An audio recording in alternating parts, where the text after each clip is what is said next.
ain't transferred over. I didn't have it in a while. And they probably won't get transferred over. You know what I'm saying? That was a one. That was a late night at work. It was a midnight. I had all the marks, but going page by page and transferring, boy, that was hey. I know, this is the first time I did something in this one. This was like 2 weeks ago. Ain't no more marks in there. Yeah.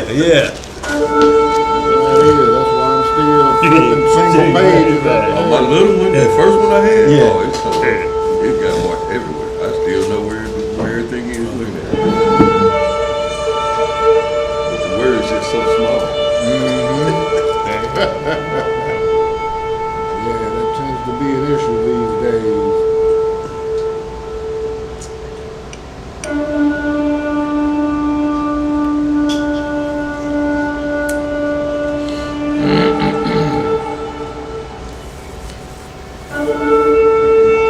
Play the extended version, yeah.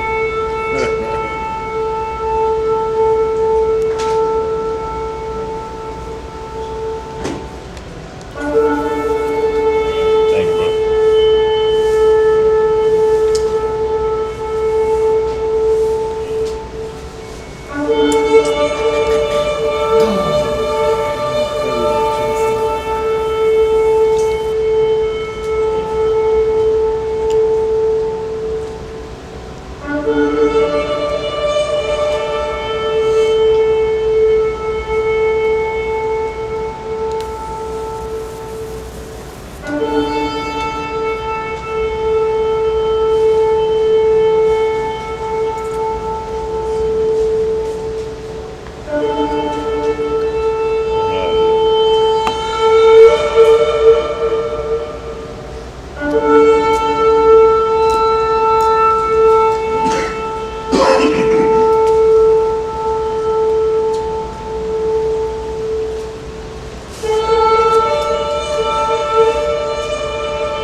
Yeah, just a little bit. Do that One Nation Under the Groove extended version. That super remix. Yes. 8 minutes long. You remember that? Oh, that's the disco version. It was like 8 minutes or something like that. Yeah, you were like, I wasn't planning on dancing that long.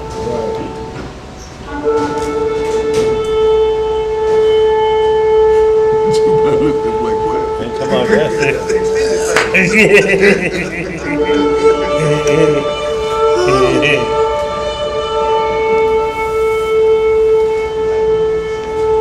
probably said, oh, Daniel ain't lit the manure yet. Oh, that's it.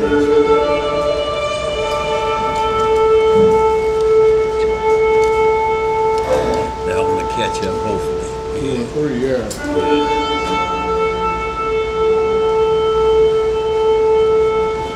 You can go ahead, bro. I'm good now. I'm gonna catch that one up. It look like it's gonna stay up. Shabbat shalom. Shabbat shalom to the worldwide audience. Peaceful Sabbath, y'all, as we get about our business today. We ain't gonna belabor. We got a few scripts to hit, and we got to shut down a little bit early today. Yeah, right. So we're gonna get right to it. Yeah, right. This time, sister. For real deal, real deal. We can't hang around. So, y'all, today's lesson, the spiritual felony list defined. We talk about it a lot, but we're gonna get into a little detail of it because these things will keep you out of the kingdom. Ain't no need coming to the door. Ain't no need even asking nobody to vouch for you. They're just not going to work. So we're getting that a little bit today. But you know how we do. We're going to face toward Holy Jerusalem, from whence our help coming from, and get this spiritual feast going. That's what's up, family. All right, family. We're going to get this opening prayer. And it is with the Most High's permission. And is in the name of His only begotten and beloved Son, our Lord and Savior and our Redeemer, Yahushua HaMashiach. Or we know Him as Jesus the Christ, y'all. Long live the King. Long live the King. Reading in the book of Psalms, in the 4th chapter, it reads, Read. me when I call, O Elohim of my righteousness. Yes, sir. Thou hast enlarged me when I was in distress. Yes, sir. Have mercy upon me and hear my prayer. Yes, sir. Yes, sir. O ye sons of men, how long will ye turn my glory into shame? How long will ye love vanity and seek after leasing? Selah. Selah. But know that the Most High has set apart him that is godly for himself. Yes, sir. The Most High will hear when I call unto him. Stand in awe and sin not. Commune with your own heart upon your bed. Yes, sir. And be still. Selah. Selah. Offer the sacrifices of righteousness and put your trust in the Most High. There be many that say, who will show us any good? Yes, sir. Master, lift thou up the light of thy countenance upon us. Thou hast put gladness in my heart, more than in the time that their corn and their wine increased. I will both lay me down in peace Yes, sir. and sleep, for thou, Yahweh, only makest me dwell in safety. Hallelujah. Yes, sir. You sure know how to grab them, bro. Yes, sir. Once again, y'all, today's lesson, the spiritual felony list defined. We go over that a lot. And y'all, it's very important that we understand the spiritual felony list, because one of these could be a stronghold brought on from childhood, possibly brought on through injury, but they have to be defined. And what it means is, if it's knowingly being practiced and you make a justification for it, that's not going to allow you to get into the kingdom, because there'll be no justifications or reasoning by you on why you think your behavior should be allowed in the kingdom of righteousness. Right, right. So y'all, we follow laws of this land, and we know the felonies of this land. We dodge these felonies. Right. You'll tell another individual, if you a felon, man, watch out for that one. Oh, Right. sawed-off shotgun in the trunk, man, that's 15. How do you know those laws like that, but you don't know the Most High's law? Real laws. The real laws that they follow. See, these laws here for this land are so we obey. We were put here as punishment. These are punishment laws. And if you know them better than you know just a righteous man or a just man laws, then there's a problem with what's going on, because you can get rid of, it's 613 written that we see, but there's statutes and judgment. But when you technically get down to it, you get rid of these 9 on this felony list, you're technically walking toward a just man at that point, because you've eliminated what's guaranteed you won't be in the kingdom. Right. Right. We have misdemeanors in these scripts that the Most High tell you. One as simple, if a man chances in the night, he have to get up and go wash himself. You know, for some of us, well, ain't no chill with them youngsters, they don't know what I'm saying, but a nocturnal emission. Exactly. Something that you may not have control of until you understand. You have to get control and do what's called lucid dreaming, meaning to be in the world. We have to know what we're dreaming about, because the Most High visit us in our dreams. He talked to us in our dreams. So we have to do what's called lucid dreaming. If you're doing something, you're breaking the law, your conscience will tell you, you ain't supposed to be doing this in your dream. But the devil will keep influencing you. And then if you get, because the Most High say, I make a way for you to escape temptation, you'll get woke up. Alarm clock, horn blowing. The problem is, do you try to dive back in that dream? Or you like a heroin addict that when they bring them back to life, they're like, man, what you do that for? I was on the best trip of my life. Bet you were. No, you can't have that in your mindset with this felony list. But y'all know how we get down. Our one and only high priest, Yeshua HaMashiach, locally known as Jesus the Christ. He's the high priest after the order of Melchizedek. And he brings forth the law to every male, female, rich, poor, free or bond, Jew or Gentile. So y'all, the priesthood is very important, y'all, when understanding these laws, statutes, and judgments, because the priest is who you got to go through. No matter how you look at it, there's always been a priest to go through as the intercessor for the Most High. And he has to be cleaned up more than the common man, so to speak. First representing himself that he ain't did nothing, and then the people. Right. Because if he dirtied up, he can't do nothing for us. And I said, that's what we're talking about. Anybody that teaches that Joseph is the father, they got a dirty Messiah. If y'all understand what I'm saying, because no matter how you slice it, they didn't have a public ceremony. And if you agree with that, then that's out of line. For him to be born, that means he's born with a blemish. Somebody couldn't wait. It got too hot in there. Right. No. So y'all, with that, y'all know how we get down. Just want to send a few shouts out to our family members still recovering. Our brother Big Country is doing well. He's coming along. All praise. Got a little bit of road to go, a lot of rehab work to do, but he understands it and he's willing to get busy. You know, he understands the Most High spared his life. You know, so Big Country is on the mend real well, y'all. And just want to send heartfelt condolences out to Brother Sean Wise and the Wise family. He lost a real good friend of his that was a family member, you know, that listened to the show and the radio show. He brought her into the walk, been knowing her whole life. She had a cancer, and I talked to him Sunday, I believe, evening. He said they had given her 6 months. Well, she died Monday. Wow.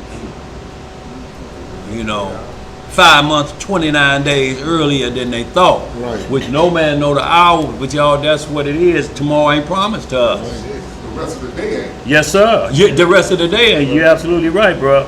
Well, send shouts out to the House of Uriah, Sister Hannah, continual healing there, as well as our family in the Holy Land, Agda, our brothers and sisters over in the Ashkelon area, Sister Nakia, Brother Shebaniah.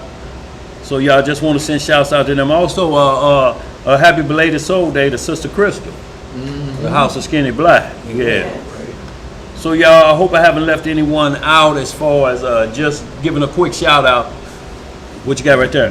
Floyd Hill in the chat, Floyd Hill Jr. says, I'm asking for prayer for my family. My sister is in the hospital and my mother-in-law has been diagnosed with stage 4 liver failure. Oh boy. We understand it, y'all. So prayers going up, bro. That's that Floyd Hill, y'all. So y'all, we ain't gonna belabor it no longer. We're gonna get right to it. What you got over there, bro? Got a question in the chat from a submitted life as, for if we willfully sin, after that we have received the knowledge of the truth. Yeah. There remaineth no more sacrifice of sin. Then they ask, right here, does this mean even if I repent, there remains no more sacrifice? No. See, what it's saying is willfully. This means presumptuous. It's like, man, I know what it say, but boy, my flesh is on me. I got to do it. I'll stop next time.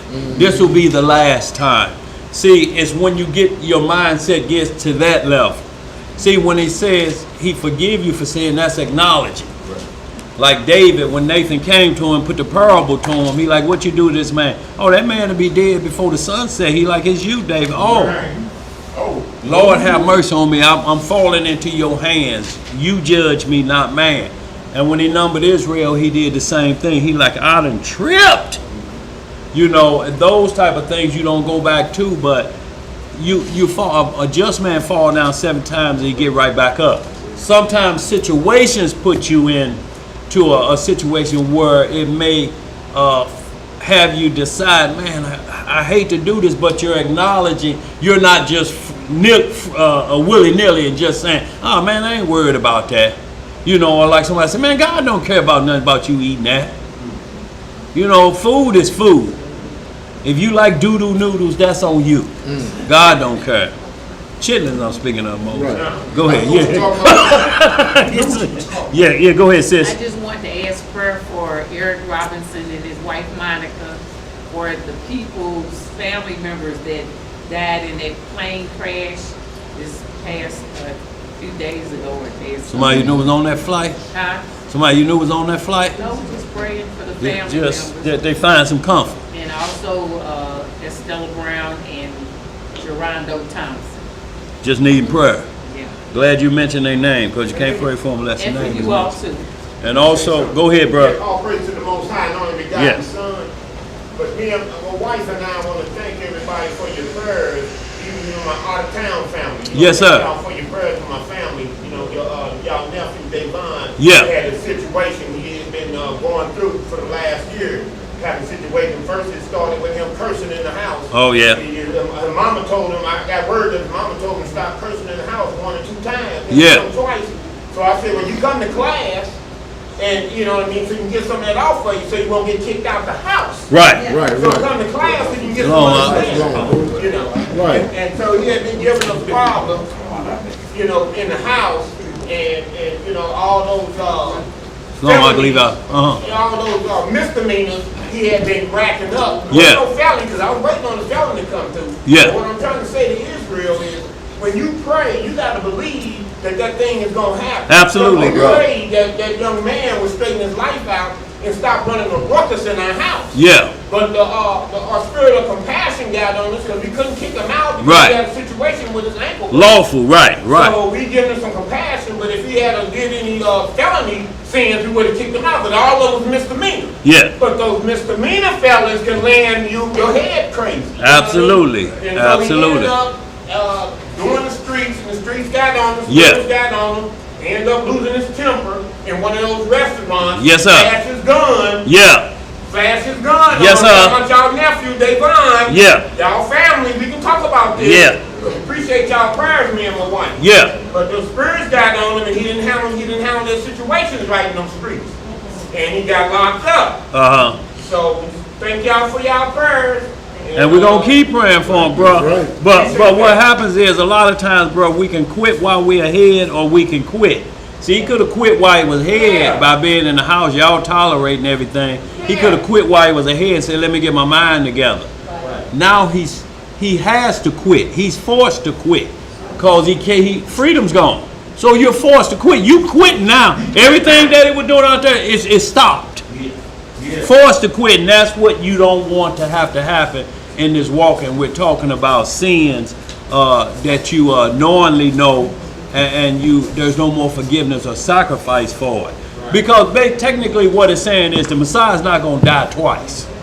He's not going back up on the cross. That's why you have to acknowledge your transgressions so that his love for us wasn't taken in vain. That's what it technically means. You recognize what he did for you. When you understand it from that perspective, you fight like with all your might to keep from him bearing that cross in vain on your behalf. So y'all, we're going to get right to it so we get some good understanding. Go ahead. Got Quincy in the chat. Quincy Youngblood. Say asking for prayer for asking for prayer for me. Just got out the hospital. Blood sugar was 800. Ooh, Now boy. down to 85. All praises to the Most High, Yahshua HaMashiach. Woo, bro. And y'all, that's what we have to do, y'all. We really have to watch ourselves, and you know your body better than any doctor, anybody online, because the Most High set this body up that it turns on check engine lights. What the doctor end up doing is just running a series of questions to you. You finally say, yeah, I did feel that the other morning when I got up. It's just calling back to memory. That's what we have to do. We have to go call back to memory like you do on your car. Well, the alternator was running pretty good because it started 10 times yesterday. Right. It can't be the alternator. You know what I'm saying? Yeah. But it could be. Right. It could be, look like it's charging, but brushes could be bad in it. So just from that perspective, the body knows what it needs, and it always gives a warning symbol, a check engine light, just in case you're not around anyone. Nobody, you just say you're on a stranded island or somewhere, your body gonna give off check marks so that you be able to survive. It's self-surviving, this body that was made up. We just keep taking alternate courses. So let's just get right to it, y'all. Too bad. Two by who? Go ahead, two by. Okay. David in the chat asks, I'm asking for prayer for my youngest son, who we call Texas, has a sinus surgery to remove polyps in his sinus cavity. He is 12 years old. The surgery is scheduled for September 11th. We appreciate y'all. Oh, yeah, we definitely just keep it on our mind, keep us going, because that's going to be tremendous for him to be able to breathe freely, especially at that age. Yeah. You know, them pallets block the airwaves, you know, so definitely, y'all, and there's a lot of things out here. You say, well, what can he stop doing that? Well, you can't stop breathing, and you can't stop going outside. Right. The air is contaminated. That's why we got to try to stay as healthy as we can while we can, you know, but it's things out there, y'all. So let's get right at this felony list. 1 Corinthians 6 and 9. I tell you what, before we do that, let's do Hosea. That's what we need to do first. I had a number 1 around that. Hosea chapter 8. And we're going to do verses 12 through 14 to kind of get it started. Because this is where we at today with what the world going on. This is what's going to happen coming up in the last days. Strange doctrine. Going away from the law of the Most High and dealing with the law of the people. Bad or good. So when you start to accept evil for good and change good to evil. This is happening for the last days, y'all. And we got to get prepared for that, because he's the same yesterday as today. The punishments are the same for who didn't get on the ark, as well as those that didn't make it through the wilderness in Egypt.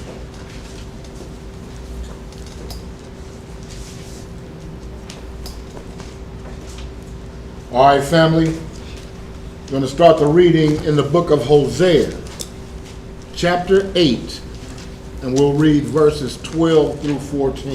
Yes, sir. Everybody there? Go ahead, I'll catch you. And it reads, I have written to him the great things of my law. The what things of my law? The great things of my law. See, so the law is not grievous. It's not. It's great things are law because it's life. Right. Go ahead. But they were counted as a strange thing. What were they counted as? As a strange thing. And that's when you hear people say, that's in the Bible? Yeah. See, even though it's around in every room, you got it on your app, but it's a strange thing. You mean that's in the Bible? You know, and what happens is when you have that mindset, people slip in things on you from other doctrines. All they have to do is just mention the Bible, and because you don't fact check or haven't studied to show yourself approved, you just go with what they say because they say it's in the Bible. Yeah, everything's in the Bible. The devil's in the Bible, but you can't worship him. Right. Let's get some more. Where we at? Verse 13. Yeah. They sacrifice flesh for the sacrifices of mine offering, and eat it. But the Most High accepted them not. Now will he remember their iniquity and visit their sin. They shall return to Egypt. For Israel hath forgotten his maker. What has he done? He has forgotten his maker. Y'all, we're going through a whole generation now. This generation that's coming up has no idea about the laws, statutes, and judgments of the Bible. Not only are so far removed from who we are as a people, or just what we would call life, and that's the keeping of the commandments. Exactly. So far away from that street knowledge is taking over, or street justice is becoming in every part of language. Right. Even in every event of life, it's starting to take over, just like the days of Sodom and Gomorrah. You won't know, good for me, but it ain't nothing that we have to, like I say, dance away from, because Lot lived in it. Every day he was eschewed with evil. Y'all can imagine what Lot was seeing. Y'all, right now is bad, but you ain't got nobody yet, or we ain't heard no reports yet of you having company over your house. Your uncle and his nephew come to your house. Hey, how y'all been doing? Come to visit. And next thing you know, you hear knocking at your door. Who is them men just came in there? Man, that's my uncle and my great nephew. Send them out. that we may know them. And you like, wait a minute, I told you who it was. It's my nephew and my uncle. You know, you ain't got, that's all you need to know. That ain't the type knowing we talking about. Right. We want to know them another way. Can y'all imagine that? Because that was on their mind, because he told them, there's some women folk in here that ain't never had a man. Right. They say, we don't want them skanks. We want your uncle Give us them men. and that great nephew out them doors. Now y'all imagine living in that city and staying a just man. So y'all, it's not salvation by location. It's salvation in your heart and your mind, no matter where you at. That's right.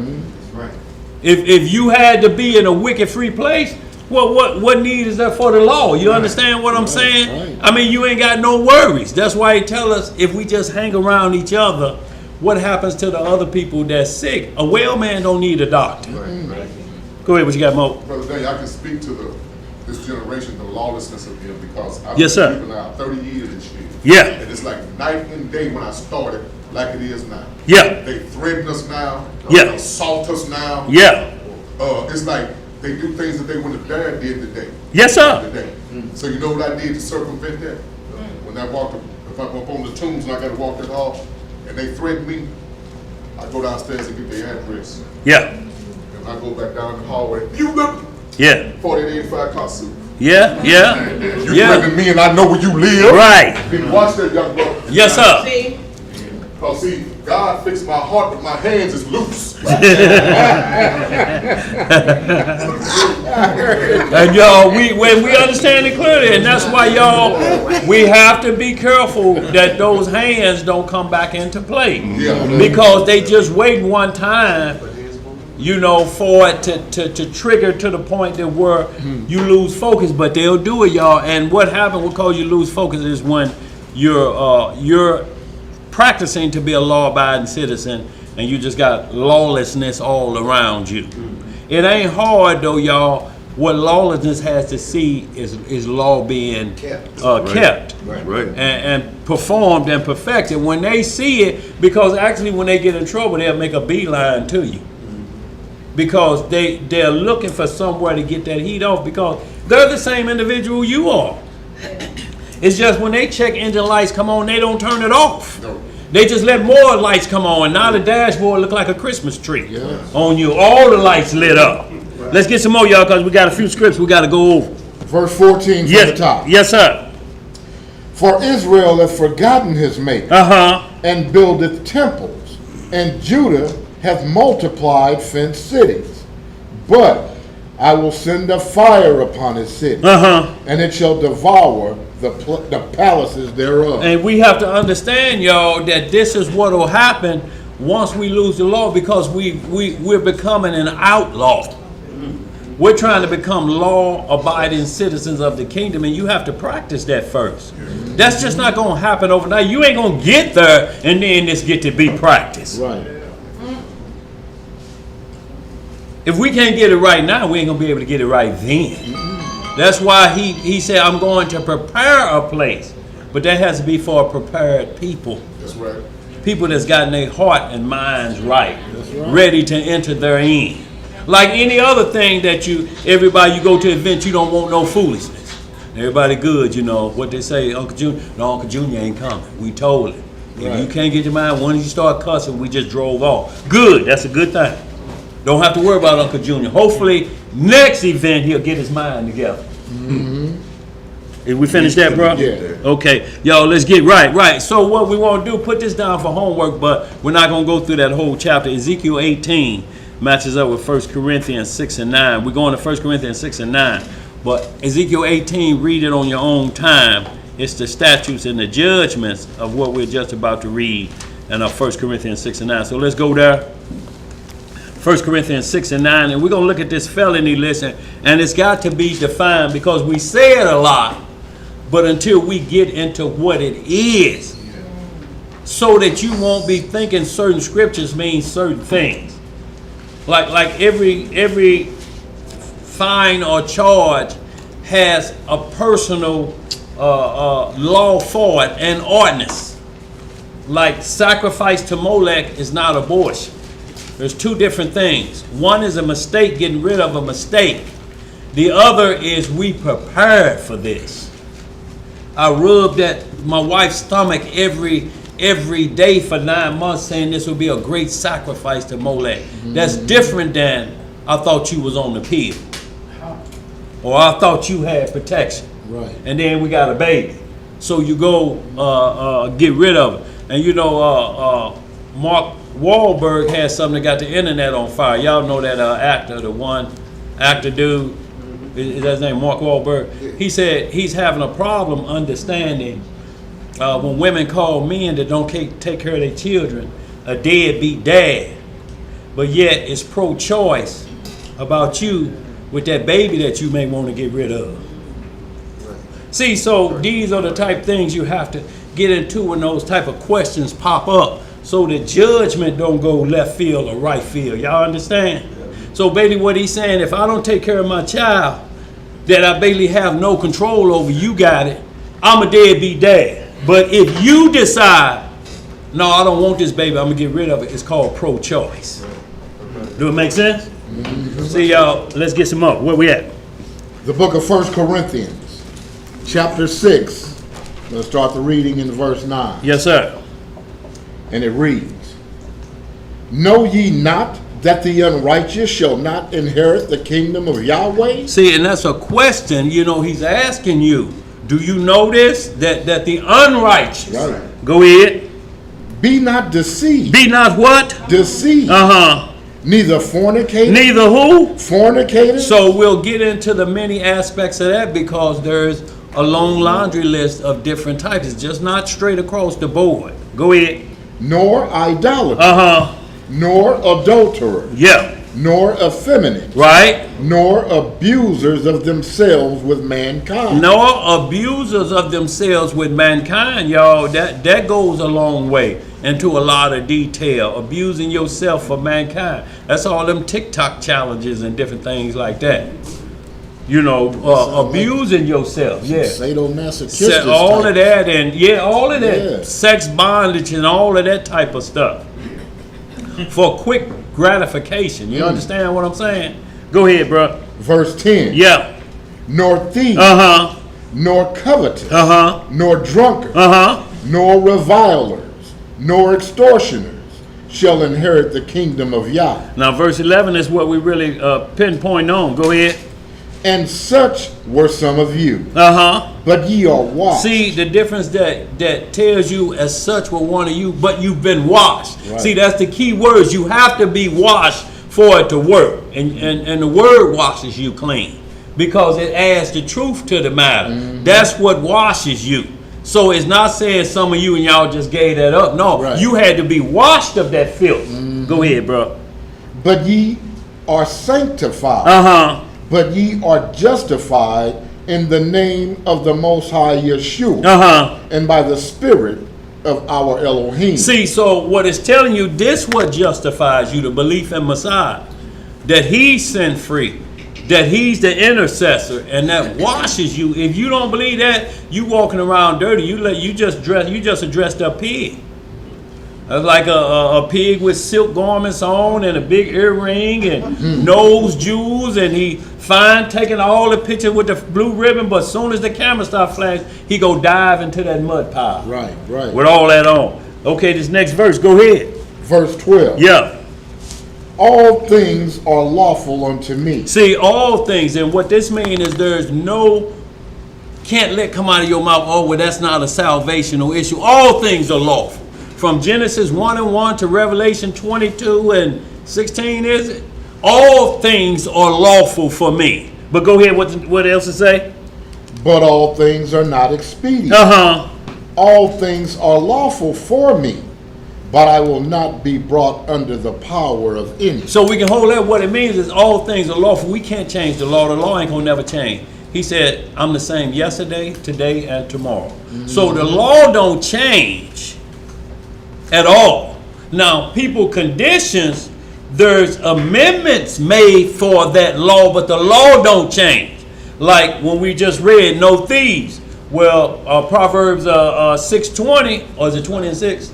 to say, don't despise a thief if he steals to satisfy his soul when he is hungry. So you can't put law on him and he's going to die anyway from starvation. But it says we're not going to give him a pass on that. When he gets on his feet, he must return it sevenfold. So if you gave him one apple, if it's truly about hunger, then he should come back with 6 more added to what you gave him to sustain life, because he appreciate being able to live another day. So at that point, there's no despising. But can you remind him of, now look, if you get on your feet, you know what the rules are. I get 6 of these back. You understand what I'm saying? You better have more apples. Yeah, you have my apples. Yes sir. You know what I'm saying, Zed. Go ahead, bro. 2 by that. What you got 2 by? Samadati in the chat asked, so abortion isn't murder?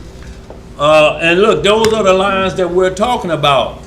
Murder is the shedding of innocent blood. Now, this is what we're talking about. We're saying that if you make the statement or saying we made a mistake and you do certain things to hide a mistake, then there's a whole nother issue, because married people 9 times out of 10 don't get abortions. It's single people that likes to play married, but they don't want the responsibility. So unplanned parenthood is for unplanned parenthood. Right, there's scriptures that's called destroying the conception. So what makes it murder is the innocence that's involved with it, or if there's innocent blood being shed. But there's laws that say we got to get to a point when that's considered life. You have to understand, when it's saying killing the conception, is the heartbeat. See, the conception, when the egg hit, that's not life yet. It's like when the law say if 2 men strive and a woman's pregnant, and she kind of get in the way, get hit with the elbow, and it kills the fetus, then the court looks at it and say, did he elbow her on purpose? Or was she in the way? Now it's what's called a civil suit. You're going to have to pay these individuals for what they say this child may have been. But there's no jail time or felony charges if it's under that circumstance. If she miscarried under those circumstances. But it's talking about a miscarriage. Not talking about the morning after pill. So there's some fine lines in there, y'all, that we have to really look at that when we're playing willy-nilly. If you're playing willy-nilly and you're just saying, well, look, right, and you done in 2 or 20 minutes, and she say, I'm pregnant. How you know? I know what it feels like, and you just got through? Well, I take care of that anyway. You ain't got to worry about it. I'll take care of that. Then that's a point to where there's no regard for being fruitful and multiply. And that's what we're speaking of. When you lose your regard for being fruitful and multiply. Now, some women, the doctor tell you, either we got to take that baby through this, or that baby going to die. Right. You just can't do it. It's just unhealthy. And a person may never had a child before, and this is detrimental to them to hear those words. It's either you or him. Now we got other practices that may be able to do it, but what do they do at that point? Go ahead and do it. Go ahead and take it from me. It's a lot of fine lines between murder, which is the shedding of innocent blood, but there's fine lines between the fetus getting to the point that where the law comes in and say you're responsible for the death of this individual. Y'all understand? So there's a gray area that the Bible speaks of that separates it from, or you think like, unless you're practicing that behavior. If a woman say, don't worry about it, man, she done already had 10 abortions. I ain't gonna, you ain't got to worry about none. Your wife ain't gonna know. Her uterus about to fall out. What you guess? That's right. I just wanted to ask a question. Is it illegal to kill an innocent baby through abortion because somebody supposedly raped you? Well, see, and that's another fine line that you have to deal with. The innocent baby has nothing to do with it. Right, absolutely. it's like, would you want your tormentor to understand that, or look, this is what you got to think. What if she's married? No, this individual. No, I'm just saying, because we have to look at it from every angle, because the slave master raped a lot. So would you want your wife to have the slave master's baby and y'all still in the same house? Now, you know your hair like steel wool in the back. And, do you be convinced, well, the baby that comes out may have better hair than yours? What would convince you to accept that? The slave master's baby? Or would you want to slip her the poison powder to get rid of the slave master baby? Shalom out.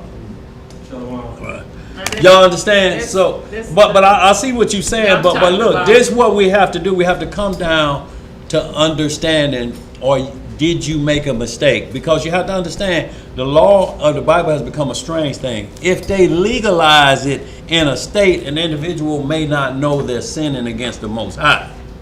You understand? But we have to start before you get to the pregnancy. We got to start of sex without protection. We got to start there first, and then we get to the point that where we start addressing that. Because if you go to court, they always start at the beginning. Where'd y'all meet? See, it ain't gonna start, did y'all meet in the bedroom after, the towel was thrown in the sink? That ain't where they start. They want to start back to where you understand these things. Think about this, even when we look at it from that perspective. Men have sex with their own daughter. What you gonna do about the offspring? Should you have it? That's getting kind of off course. No, it's not. It's only, I understand what you're saying, but what you're saying off course is you're looking at it from one direction. But somebody in a leadership position ordaining and signing off for abortions for everybody else just because that individual been raped. Well, this is what we're talking about, the levels of where it's at. What if they got syphilis? And look, this is what I'm saying. If that individual that raped you got syphilis or herpes, what you think the baby gonna have? So sometimes medical decisions are made because you're just looking at it from the one aspect of what you may think is a bad behavior. We got to get to what's causing the bad behavior, or this problem won't go away. You can't keep dealing with the results of the problem. The problem has to be fixed, and then that goes away. You understand what I'm saying? If they get legally married, then those decisions to have abortion goes away. They go away because I can't do that now. We're legally married. But when there's no paperwork, one person has to charge and they make the decision on what they do. The man is left out of the picture at this point. This is what I'm talking about. Even though he's involved, he has no say-so if there's no paperwork. If you're married, the husband say, oh, hell no. Not like that. We're going to take our chances with this. But when you're single and you're involved in that and there's no paperwork, then the woman is the only one that can make the decision. The only thing she needs you for is the cost of it.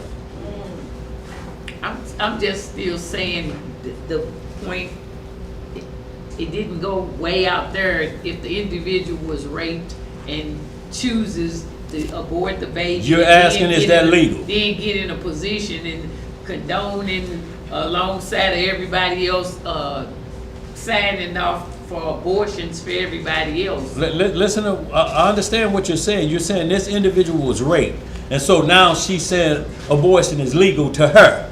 Right. Is that what you're saying? Yeah. Well, see, that's where the law has become a strange thing, because she's saying, now I'm justified of doing what I'm doing. But what about the people that do it willy-nilly and don't care? What separates the two? It's still the same results. We got a baby and a pregnancy that we don't want. You're on the same playing field. You understand what I'm saying? So you have to bag it up to what caused this. And if it was rape, we had laws in the Bible about rape. If she was in the city and she didn't cry out, he's raping me, then both of them would be put to death. Mm-hmm. But what if this happened out while they was on a camping trip? Somebody came out of the woods, had been, and busted the tent on them at night, raped her, and was full of disease or different things. That takes it a whole nother position. You understand what I'm saying? Because you got force, and then you got in the house. What about the father raping the daughter and she's pregnant with his child? This is a whole nother level, like we're talking about, because you know why? We got the situation with Lot coming out of Sodom and Gomorrah. Now his daughters knew what the deal was. They say there's nobody left on earth, but the deal was the devil told him, but get him drunk. He's a just man. He ain't gonna do it if he has to be out of his mind, so to speak, for you to get this in on him. And that's what they did. Well, that offspring was cursed. They didn't have abortion, but the offspring had to be put out for 10 generations before they could come back and God would accept the offspring. You understand? Because it's too close. It's violating the laws that we're going to go over to Leviticus. A father should not approach unto his daughter. This was major violation. You understand what I'm saying? But what if he raped her? What does she do at this point? Do she publicly go and say, this is my daddy's baby? And what if he got a little brother? I mean, an older brother. So what is this now for him? Uncle Daddy? Right. Uncle Daddy. See, that's what the script said, it caused confusion. So since we're going to let the law explain it to you, and that way you don't have to lean toward your own understanding or look if as a person is not repentant of what happened.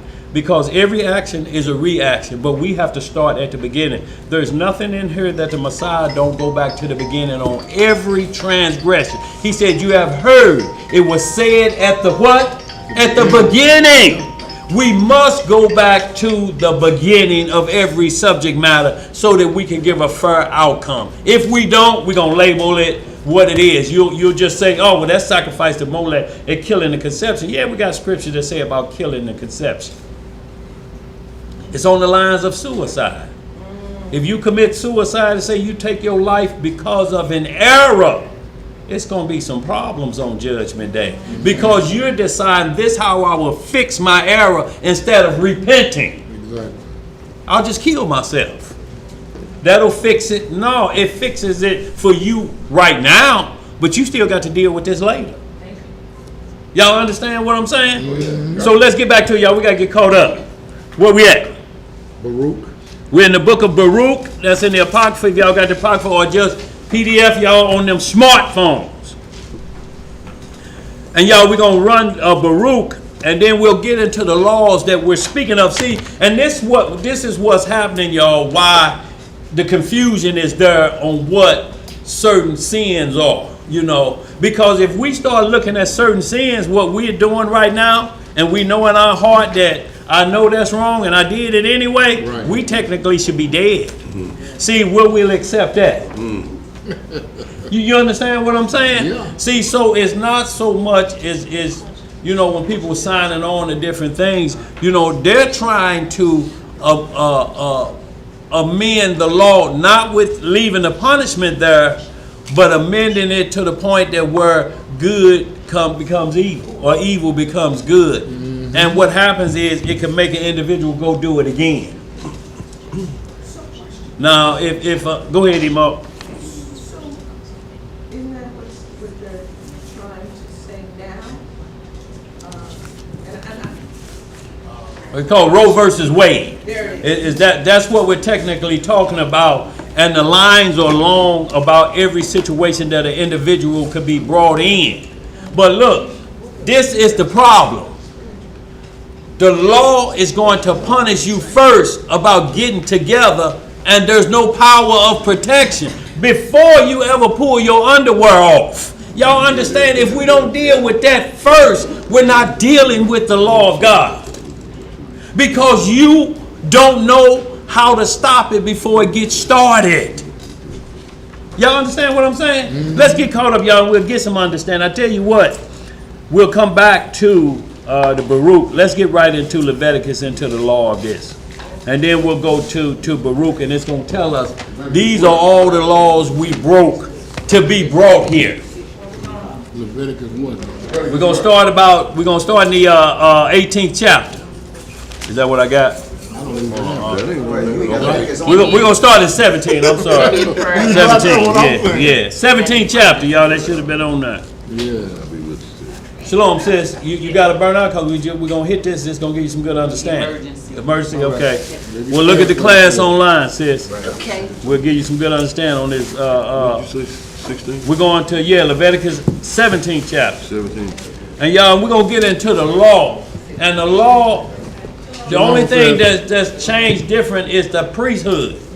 So when we read the law now, we read it from the perspective that Christ is the high priest. You move out of the way of sacrificing of animal. Every time you see a turtle dove, that's the Messiah now, under Melchizedek. Except for when the intercessor requires that animal be put down. And it's usually going to be just for custom. 17 and what? We're going to start at verse 1. 17 and 1? Yes, sir. Yeah, and this is, and it's going to give us some good understanding. Y'all, what we're getting into is because fornication was high on that list.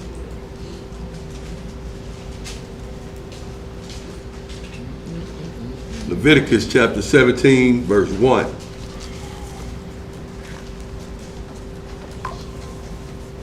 And the Elohim spake unto Moses, saying, Speak unto Aaron, and unto his sons, and unto all the children of Israel, and say unto them, This is the thing which the Lord hath commanded, saying, What man soever there be of the house of Israel that killeth an ox, or lamb, or goat in the camp, or that killeth it out of the camp, and bringeth it not unto the door of the tabernacle of the congregation, to offer an offering unto the Elohim before the tabernacle of the Elohim, blood shall be imputed unto that man.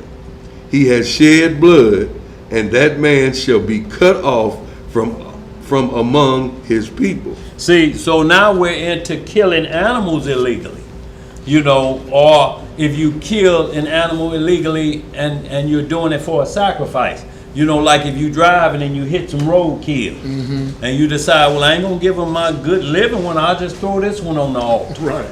It's still a goat. You know what I'm saying? If you got that type of mindset, that's the type of mindset Saul had. Go ahead, bro. Verse 4. Yeah. Verse 4. And bringeth it not unto the door of the tabernacle of the congregation, to offer an offering unto the Elohim before the tabernacle of the Elohim, blood shall be imputed unto him. That man has shed blood, and that man shall be cut off from among his people. Because anything you should thank the Lord technically is what it's saying. Because then we was under the order of Aaron, so everything that happened, they had to give a percentage of it to the priest because they couldn't work. So at this point, you're not offering to the intercessor for the Most High. How they gonna eat? But that was under the order of Aaron, which we were at the time as a schoolmaster. But now Christ is here. All it takes now is a simple thank you for blessing me for this. And if you got enough to share with your neighbor, by all means do that. That's the way it was even coming out of Egypt in the Passover. It say, if a man have a lamb, if the lamb be too big for the house, share it with the neighbors. That's right. Make sure everybody get in on the good side of this. You understand what I'm saying? Why you going to hold back salvation from them? Give them a piece of it. If this is what it's going to take to get us through to the kingdom.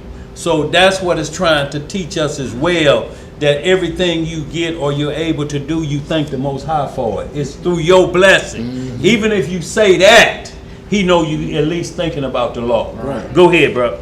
Verse 5. Yeah. To the end that the children of Israel may bring their sacrifices, which they offer in the open field. Which they offer where? In the open field. See, it don't matter where you at. If you out camping or something, you got to keep these laws. It don't change because I'm camping. You got to always remember to have enough to offer for the Lord. And since the poor is what we have in the needy, the poor and needy is the offering, because the Most High say that's what I need y'all to recognize. That's the sacrifice I need y'all to make for me. The Most High say I can't eat it, or I can't do it. The Messiah can't say, but the poor and the needy. And that's a different from begging. That's a whole different subject. Poor is an economic status. There's more month than money. See, but they're working. But begging is a whole nother thing when your hand just shaped like a cup everywhere you go.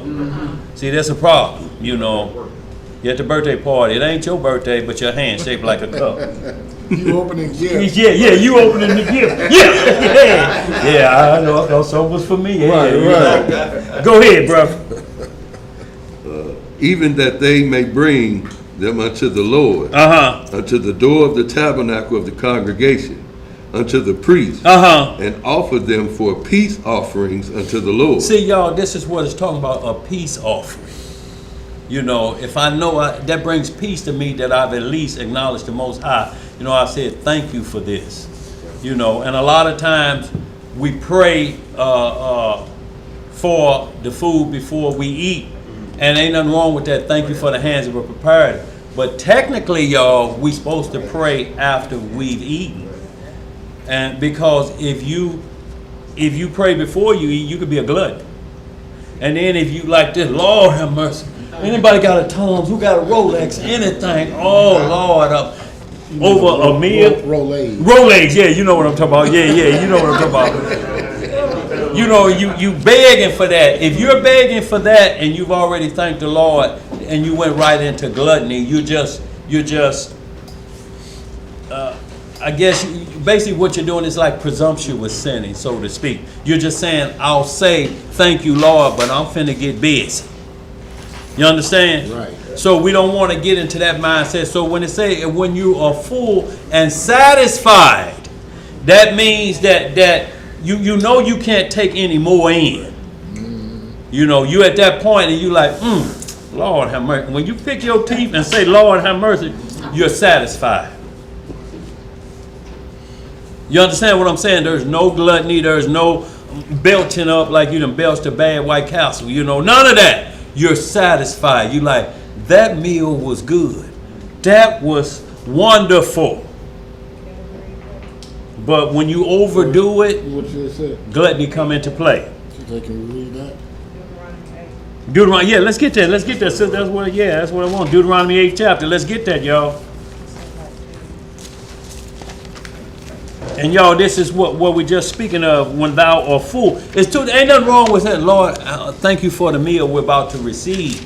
But the true thanks is after you digest it and you've kept the law. You know. Now, through my research, they say it's a herb out there that may make you eat too much and eat late at night and crawl into bed and have your digestive system trying to work late, trying to get rid of cookies and oranges and cotton candy and weird combination. Caramel popcorn, yeah.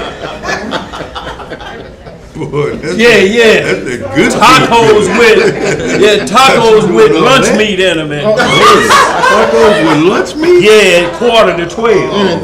Midnight, yeah. No, you doing something else. Go ahead, where you at? Deuteronomy 8, where you at, says 18 it is? Yeah. We're going to Deuteronomy chapter 8. Verse 10. Ain't got no taco meat. Boy, look here. No taco meat. That's bologna, dude. Some processed meat. Yeah. Right. In a taco? Read 10 and 11, if you will, bro. Deuteronomy chapter 8, verse 10. When thou hast eaten and art full. And are what? Full. And you know when you're full because the body is designed to let you know.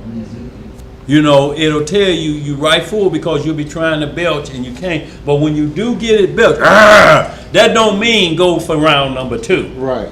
That means your relief has come. Because it tells you, well, we'll get to that script. Okay, go ahead. When thou art eaten and art full, then thou shalt bless the Lord thy God. Then thou shalt do what? Bless the Lord thy God for the good land which he hath given thee. Go ahead. Beware that thou forget not the Lord thy God in not keeping his commandments and his judgments and his statutes, which I command thee this day. Go ahead. Lest when thou hast eaten and art full and hast built goodly houses and dwelt therein, and when thy herds and thy flock multiply, and thy silver and thy gold multiplied, and all that thou hast is multiplied, then thy heart be lifted up, and thou forget the Lord thy God. What happened? Forget the Lord thy God, which brought thee forth out of the land of Egypt from the house of bondage, who led thee through that great and terrible wilderness, wherein were fiery serpents and scorpions and drought, where there was no water, who brought thee forth water out of the rock of flint, who fed thee in the wilderness with manna, which thy fathers knew not, that he might humble thee, and that he might prove thee, to do thee good at thy latter end. So you can hold that, but give me a Proverbs 25 and 16 real quick. Let him hit that, 18? Go ahead. 17 and 18. 17, okay, go ahead, bro. And thou say in thy heart, my power and thy might, the might of mine hand hath gotten me this wealth. Right. But thou shalt remember the Lord thy God, for it is he that giveth thee power to get wealth, Yes, that sir. he may establish his covenant, which he sware unto thy fathers, as it is this day. So let's give me a Proverbs 25, start about 16. See, because overeating causes problems. Yes, sir. You said Proverbs 25. Yeah, we'll go 25 and 16. And then we'll get back into the lesson, y'all. We just want to hit a few things about law and understanding eating. There's laws for everything in the Bible. There's nothing that you do that's not pertaining to a law, statute, and judgment. Daniel, may I ask a question? Yes, ma'am. Did the praying over the food start under Christianity? Well, it may have been defined that way to where they took that part of it first, because that's easy to do. See, but there's a problem with if they read Deuteronomy and every preacher sitting at the table, can't see his feet. See, so that would automatically mean overeating. You know what I'm saying? If he don't know what color his socks is, he like, I don't know, my wife had to put them on for me. Then that may be an overeating issue. So they're not going to bring that up in church. You understand what I'm saying? He'll bless the food. See, even though like you at a funeral and thing, he gets up and bless the food. And I want to think that, he may be really talking about the food at this point because he's looking at a smorgasbord. You understand what I'm saying? So these scripts of behavior about eating won't be announced because it like maybe put somebody on blast. Yeah. So the law becomes a strange thing to them. They start getting away from it because you have to explain why you eating what you eat. And normally it ain't going to be on Leviticus 11 or Deuteronomy 14. It's going to be bad diet food there. That is well going to be there. So the law is moved away, and he's praying over the detestable too. And Lord, the hands that prepared this ham hock helper, I want to thank them. That's right, preacher. See, so now you understand what I'm saying? That's what has to happen. So that's why he's saying, thank me after you done it. You thank him for being able to buy it. That's the part we just read. The wealth, he gives us enough knowledge and understanding to be able to purchase it. He said that's where you got it from, to be able to purchase it. So we thank him for that, but just a good satisfying meal when you pick that tooth and there's no acid reflux, none of those things. But there's laws that we're supposed to follow. You're supposed to cut off nighttime eating because that's when the body heals itself. You got to give it enough time for it to digest the food. But if you eating at 12, 1 o'clock at night, I'm talking about full meals. I'm talking about a crave sack from White Castle at 12 midnight. And then you lay down and it's trying to digest, boy, you will see fire shoot out of cat rear end and you dream and wake up and it's rough. Or sometimes it'll get you up and say, you got to go make a deposit in the Mississippi. Right we now. ain't waiting till in the morning. Right now. Right now. Move. Yes, sir. And then you hear somebody wake up and say, is everything okay in there? Yeah, it's okay. Everything okay. Feel like you about to blast off. Yes, sir. Boy, you in space shuttle mode. Go ahead, bro. Where we at? I think we had a question. Yes, sir. Who got a question? Right here. Yeah, go ahead, bro. So are we supposed to fast when the sun goes down? Well, not technically. It's almost like a forced fast when you have a set time that you cut off, and every individual you should cut off hours before you lay down, because if you lay down and it ain't digested, it's rushing back up. So that's what the word breakfast came from. You're breaking the fast, the nightly fast, and you have to fast a certain amount of hours to let your food digest. Y'all, as easy as that practice seems, the only ones who really practice it is the poor. They almost have to practice it. You understand what I'm saying? We eating once a day, and we glad about it. But when you just open that refrigerator up and you looking in there, and you may have partaken in something that says, "Are you hungry?"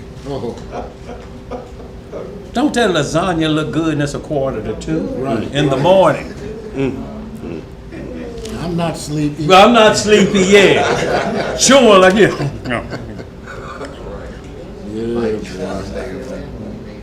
It's gonna be trouble, y'all. So yeah, we break fast. What's going on? Our cash. Let's get it, y'all. Proverbs 25 and 16. and 16. Yeah. Proverbs chapter 25, verse 16.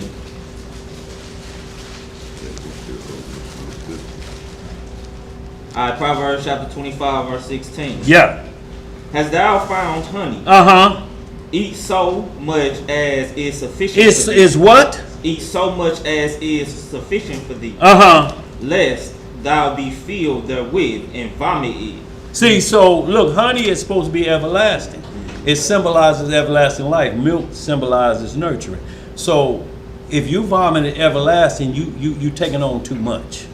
You understand what I'm saying is, and then it'll become a bad taste for you. It's almost like some people can't eat hot dogs. Man, we ate hot dogs every day when I was young. Well, you was eating. You understand what I'm saying? You were eating. So, but if it turns you away from it, you can't let righteousness turn you away from it and you throw it up. You know, so that's what it's saying. Honey is always considered in the Bible as everlasting. You get to the point where you start vomiting everlasting up, then it's going to be a problem. You know, and I just wanted to hit that because honey is always mentioned.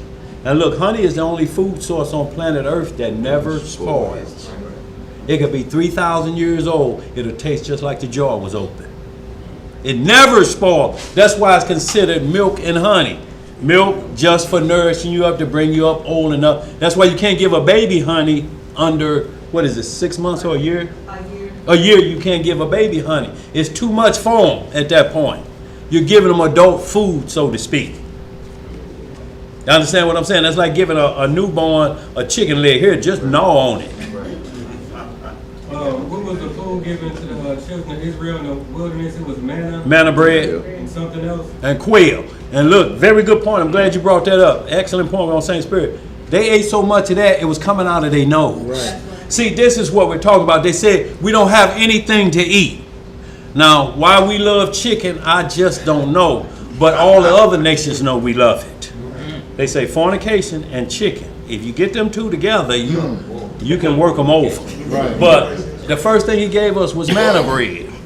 And then he gave us quail. And he said, eat sufficient, take enough. We was just gobbling it up like it wasn't going to be no more. I'm talking about, not only were they vomiting out of their mouth, they start vomiting out of their nose. I'm just talking, just gobbling it up because you're in the wilderness. You think ain't going to be no more tomorrow. So somebody turned their head to be, yeah, what you say? And then they got yours. You like, man, did you eat my chicken? Did you eat my manna bread? With me. Whistle. Manna bread fly everywhere. So the manna was coming down from the sky. Yeah. So, and that's how he fed us. It's called angels' food. You know, and it was right there. And then look, it was only for us to get so much of it, and then he took it away. Well, if you didn't pick it up when he said, it rotted immediately and stank, because he didn't want you to have leftovers. He didn't want you to put it up like that. I want y'all to understand this is about saving your life right now when you think you're going to die. This is only for that. This is not for you to save up later, just for now. But we'll get to the point we eat all up. Just like the Day of Atonement, bro. It's the fasting day for 24 hours. But we looking at our watch at hour number 23 and 50 seconds, and you can't wait. That's a problem. And you got your hand on speed dial. 12 o'clock, baby. Domino's, give me the big bomb, a piece of 3 of them, and then bring me 2 beers. I hear y'all say a beer too. Yeah. So you stuff yourself after 24 hours and your stomach then shrink. In 24 hours, your stomach will shrink. And what happens, even like the days of unleavened bread, it don't say you can't eat leavened bread. You're just not eating it with yeast products in it. So your stomach flattens out. You'll lose an inch or 2 because the stuff that sits in there that's fermenting in your intestine is going away for at least a week. You're going to shed some pounds. It's automatic you're going to do it. But that's a problem. We have to hurry up and get back with something else so you're not making the sacrifice.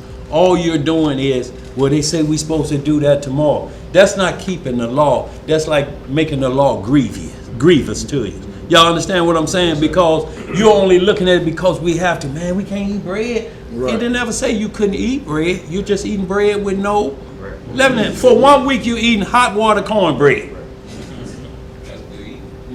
You understand what I'm saying? That for 1 week and you can't do it? Right. That's a problem because he's saying, well, if it's a problem on this flesh level, it's sure going to be a problem on the spiritual level.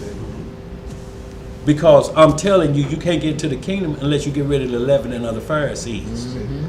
If you got to keep dipping back into their doctrine or seeing what they doing, man, it's just something about how they say that's right and there's 50 of them out there. Man, just some, man, then they got that purple on. You got that leavening in you. You got to get that out of you. You understand what I'm saying? It's like, you know, you done ate too much and then you trying to put on the t-shirt from high school. Your navel gonna be shown. At least. You know what I'm saying? Let's speed this up, y'all. Go ahead, bro. Back to the Leviticus. Yeah. You were at Leviticus 17 and I'm gonna get the one in Sirach too. Which one I was at though? I think like 5. Yeah.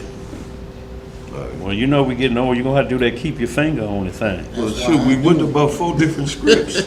Keep your finger on it. I'll keep my finger on Yes, sir. I should have held my. Yeah, you should have. I should have been right here. Yeah, or you'd be vomiting, you know. Go ahead. Leviticus chapter 17, verse 5. To the end that the children of Israel may bring their sacrifices, which they offer to in the open field. No, I read that. Yeah, you didn't finish that. Keep reading. No, I was down on 6. I was in 6. Well, tell you what, Zeb, before you hold it real quick, Nat Turner, just give me this is the other one I wanted to get, Zeb. Well, see, you was prolonging it, so look, the spirit moving though, Zeb. I'm glad you did. Give me Sirach 31 and 21. Let me make sure. Yes, sir. Thank you, Zeb. Appreciate it, bro.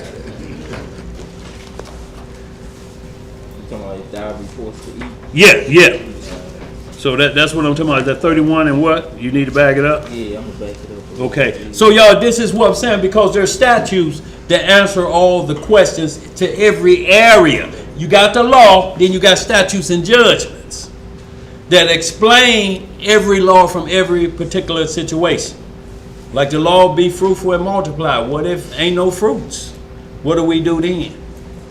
You understand what I'm saying? If a man have a boy child, he is to get his inheritance. Well, ain't no boy child, it's all girls. What we do? Well, the law ain't gonna change. What the law say, we'll make an amendment for this individual.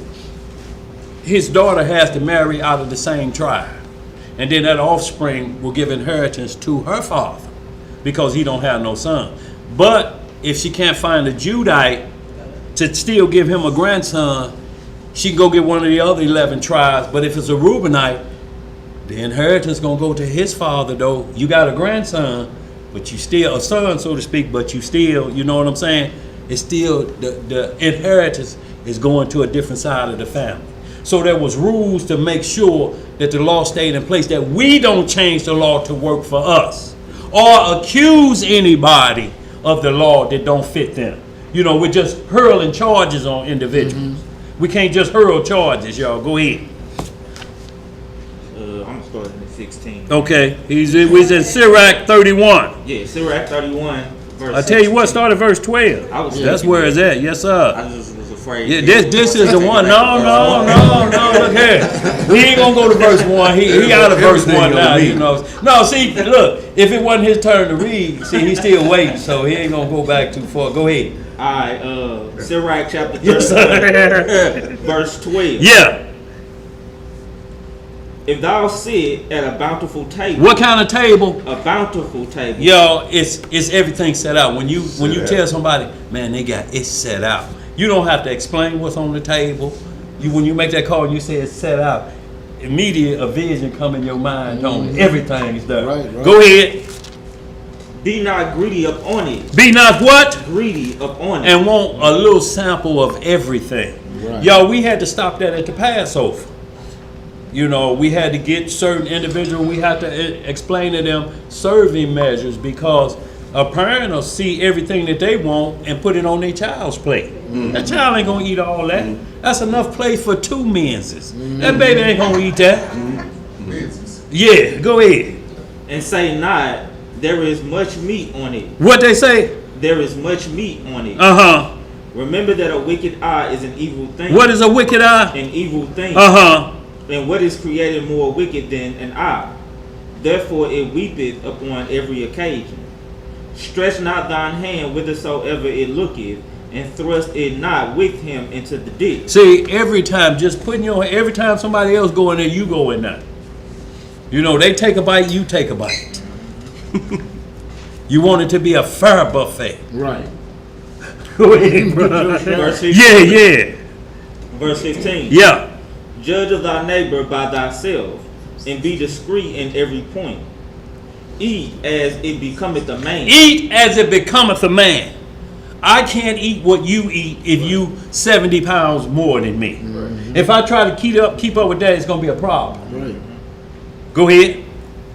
Those things which are set before thee, and devour not, lest thou be hated. And see, and that's the main thing, you know, and that's what we hear as children. You ain't hungry. You just hungry with your eyes. You just see that. Right. You know, you're on a seafood diet. Everything you see, you want to eat. That's right. You can't be like that, because our parents told us about that. You ain't hungry. And the worst thing you can do is this through my research. If that's certain herb, you know, and you go to the grocery store to get one thing, you buy everything in there that's edible in the car on the way home. Now you just went to get some coffee and you got chips in there, you got them cheap pies, a couple of Reese cups. What'd you say, Moses? Some Twizzlers, yeah, just eat on the way home. Yeah, pull up to the house, crumbs. Boy, look here. Go to the restaurant and you know you got to tell them, yeah, give me a number 2 and a bag of them riding fries. You know why you need riding fries? Them to eat on the way home. Just can't wait till you get home. What you got, I done went grocery shopping. Yes, sir. Home, yeah. Stopped at a restaurant. Boy, look here. When you go for one thing and you come back with food, you can't go to the grocery store hungry. You cannot. Even before you go. What sense is? Showing up at feast days and they still sitting up and you in line got your Oh, great. You like, wait a minute, man. The script say don't come to eat. Yeah, right. And that's what the script says. You got houses to eat in. Yeah, eat at home first. See that, because that's going to be your focus. Yeah. You know, not eating spiritually, because you notice when you eat spiritually, hunger goes away. Now, when the spirit has moved on, then the flesh, because it's weak, it requires hunger because it's been supercharged with that power in this dying flesh. So this dying flesh can't keep up with the spirit of it, and you have to feed it. That's why when the Messiah say angels always came and minister to them. They bring them the substance that they need to keep them going after that flesh and that supernatural power been inside this flesh, it'll wear it out really quickly, y'all. Y'all understand what I'm saying? Mm-hmm. Go ahead. Verse 17. Yeah. Leave off first for manners' sake. Leave off first for manners' sake. If you belch and something come out the corner of your mouth and you wipe it before somebody can see it, you got to leave off. You can't sit there and then say, how does that sweet potato pie taste? You gonna eat your cornbread? Boy, you gonna eat your cornbread. And you already vomiting in your mouth and swallowing it back down. What that cornbread taste like? Go ahead, bro. Verse 17 again. Yeah. Leave off first for manners' sake, and be not unsatiable, lest thou offend. Be not unsatiable. I'm just talking about eating everything. Everything, just somebody walk past with they plate, you reach and they plate and there's something. Oh, play some more up there. They said it's free. Yeah. Go ahead, bro. Verse 18. Yeah. When thou sittest amongst many, reach not thine hand out first of all. Be the first one in the pot. Talking and act like you explaining scriptures and digging in the pot. And see, I told them, like, see, when I get into that Jeremiah, hey, man, the servers got, that. Oh, my bad, dog. Go ahead, bro. I'm just trying to help them out. Yeah. A very little is sufficient for a man well nourished. Very little, y'all. It don't take a whole lot. You can condition yourself. Some people eat once a day. That may not be good for everybody. Right. Some people don't eat till noontime or later. What is sufficient for you? You can't keep up with another man. You understand what I'm saying? Or woman. What's sufficient for you? You know when you get to that belching mode. As much as you talk about how I used to could put down 3 Hennessy before 2 songs went off. Now, if you find yourself saying, I got a half a drink left and I'm there, do you just slam it or do you put it back on the table? Because if you there where 3 drinks used to be, you can't go ahead and slam it and call yourself a chump. It's called being valiant at the wine. You can't challenge yourself like that because it ain't making you no punk to put it back and say, I'm at the limit already. What's going on with me? Right. Usually I can get through 2 or 3 of them, but half of one has got me there. Take that advice on that half of one. Y'all understand? Because as soon as you slam it and say, well, I'm a man, and rip your shirt, you think all this hair cut on my chest by just drinking 1 drink? And then you find yourself down in a ditch. I usually could drink 3 of them. Ain't no need making excuses now. Go ahead, bro. Nat, what you laughing about, boy? You must have been on the side of the road when you slammed one of them drinks. TGI Friday, huh? Verse 19. Yeah. A very little is sufficient for a man well nourished. And he fetcheth not his wind short upon his bed. He fetches not his wind short. When you eat so much you can't breathe when you lay down. This is what I'm saying. When you have trouble turning. I'm talking about food up to here. Food up to here. I'm talking about you can't even lay down. You have to sit back up like this and fetch your wind. What's the matter? Nothing. No, I'm okay. No, you ain't. You can't fetch your wind, y'all. That's a problem. If it takes your breath away from you, you've been eating too much. You're headed for glutton status. Right. And see, glutton is a felony. I'm talking about because you can get used to it. You know what I'm saying? And what you started doing, you start to ignore the acid reflux. Throwing back up in your throat. That get comfortable to you. Damn. Tastes better the second time. Them tacos and bologna. Yeah, that didn't taste too damn bad. Right. Go ahead, bro. Verse 20. Yeah. Sound sleep cometh of moderate eating. What cometh moderate eating? Sound sleep. This why you don't have nightmares when you eat the right amount.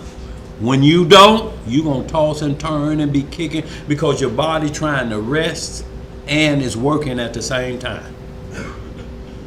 Y'all understand what I'm saying? the body is supposed to go into total relaxation so only the digestive system can work and move food where it need to, carbs where you need it to, and moving this to where it to, turning the rest into urine or whatever waste. But when it's working the whole time you sleep, you can't sleep. It's going to be tossing and turning. Go ahead. What else to say, bro? Sound sleep cometh of moderate eating. He riseth early, and his wits or with him. What's with him? His wits or with him. But the pain of watching. The pain of what? Watching. And choler. Kohler. Kohler. That collar. That's what a baby used to get when their stomachs get upset, and their mama have to dip their finger in baking soda and put it on their tongue. You know, and that kind of breaks it up and breaks up the gas and settle the stomach. So if you eat to this point, y'all, this is what I'm talking about. You eat to the point of you belching what you just ate, and you swallow it back down. It's burning, and it tastes like digested food. Just think about it. If you threw it up in a saucer, would you eat it? Just a big piece. Boy,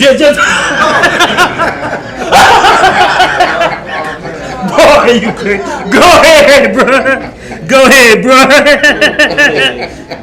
And pains of the belly. Pains of the what? Of the belly. Or with an unsatiable man. And if thou hast been forced to eat, arise, go forth, vomit, and thou shalt have rest. And then you should have rest. And y'all, we find it out. Man, I had to get that out of me. I had to throw up, boy. You know, I got it out of me, whether it's out of both ends. Right. Because it's the same plumbing, or what would you call that? The pipes, what would you call it? It's the same plumbing system. Your lips, and I hate to say this, your lips and your rear end are made out of the same skin. The exact same skin. But it ain't what these youngsters talking about. See, they've turned good to evil. Now they want to kiss that other set of lips. Right. And that's the language. Sexy Red is bringing that language around. Eating the groceries. Yeah, eating the groceries, boy. You know, boy, the spirit on you today. Y'all hear this? Now look, eating groceries from the other end. Them groceries defiled. Right now. Boy, that's the term for these youngsters now. Eating groceries. That's crazy. Boy, you finished that? Yeah, you finished that. Yeah, that's done. He can read that on down. Go ahead, read it on down, bro. Yeah. Finish it on out. All right, verse 22. Yeah. My son, hear me and despise me not. And at the last thou shalt find as I told thee. And all thy works be quick. Be what? Be quick. So shall there no sickness come upon thee. Whoso is liberal of his meat. Oh, yeah, since we're about to miss all of that. Liberal of his meat. Got control of what goes into his system. Just because it's there on the table, he ain't got to have none of it. You know, I would, but y'all, I know already, hey, they don't need me going no further. I'm good. Yes, sir. Go ahead. Whoso is liberal of his meat, men shall speak well of him, and the report of his good housekeeping will be believed. But against him there is a nigger of his meat. Oh, boy. The whole city shall murmur. And the testimonies of his niggerness shall not be doubted of. And niggers mean extremely stingy. See, they say it's a lot of this niggerness goes on in Chicago. I don't know how true it is, but they say if you a guest over, everybody of the family, it could be 10 of them, you can smell the food cooking, but they go one at a time and eat, and then they come back. And all them full except you. And then it would have been nice you've been coming by. But that's what I heard about being niggerly in Chicago. Everybody eat except the guests. They just go back one at a time. Let me go back here and see what's going on. And when they come back, they wiping their lips and belt. You smelling food, but you ain't been asked yet. Right, you're like, damn, is the food ready yet? Food gone. Let's get some more. Ain't no hospitality. Yeah, ain't no hospitality, bro. Go ahead. Verse 25. Yeah. Show not thy valiantness in wine. For wine hath destroyed many. When anybody say it put hair on your chest or to do anything other than natural growth, you can't let them fool you into that. Boy, you could drink that rum 151. That ain't gonna hurt you on an empty stomach. Don't do it. I think you're right. Believe me, don't do it. 151. Oh boy, look here. We tried it with a peppermint. Peppermint didn't do nothing to it. That just took the sting out of it. But I'm telling you, it was liftoff. Later. I'm sure. Yeah, go ahead, bro. Verse 26. Yeah. The furnace proveth the edge by dipping.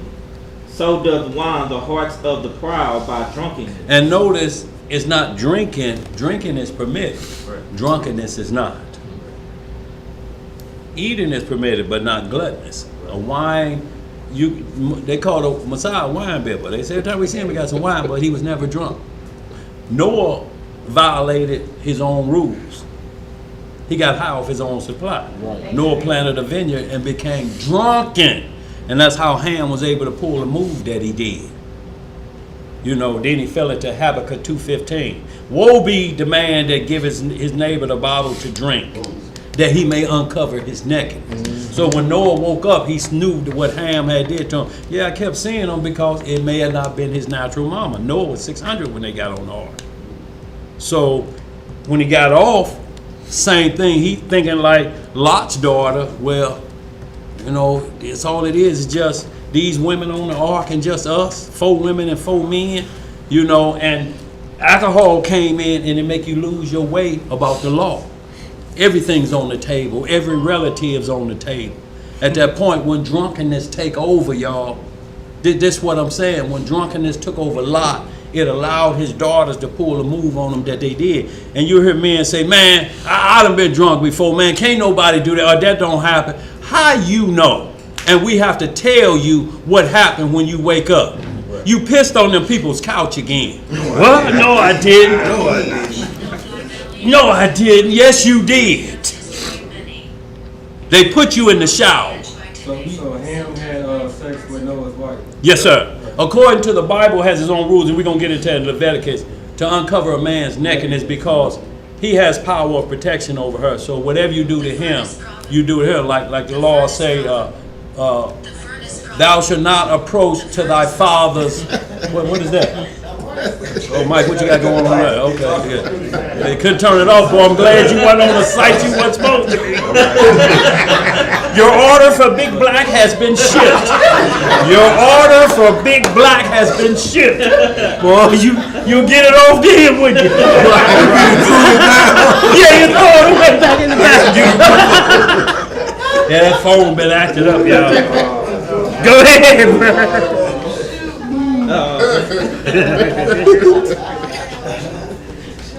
Go ahead, bro. You're 27. All right, verse 27. No, 25 again.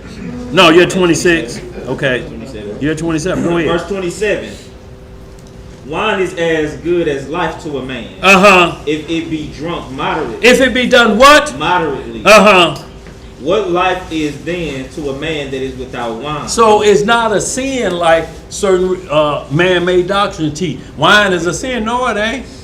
Drinking too much wine, but it can lead to sin like everything else can lead to something. Opening your eyes can lead to lust. You ain't walking around like this. Guide me, brother. I don't want to. Where we at? Now look, I told you, man. Put some tape over my eyes. What this place called? The strip club. Okay. I don't want to see. It don't mean a strip of tape. Boy, look. Yeah. Go ahead. It says, for it was made to make men glad. Yeah. Wine measurably drunk and in season bringeth gladness of the heart. And notice it said in season. Not all the time. In season. There's a time, you know. Not right before you head into the job. Right. Can't do it then. That's going to be a problem. Yes, sir. Yeah, you driving the school bus. Yeah. Go ahead. It says, in cheerfulness of the mind. But wine drunken with excess maketh bitterness of the mind, with brawling and quarreling. And y'all know that. Brawling and quarreling.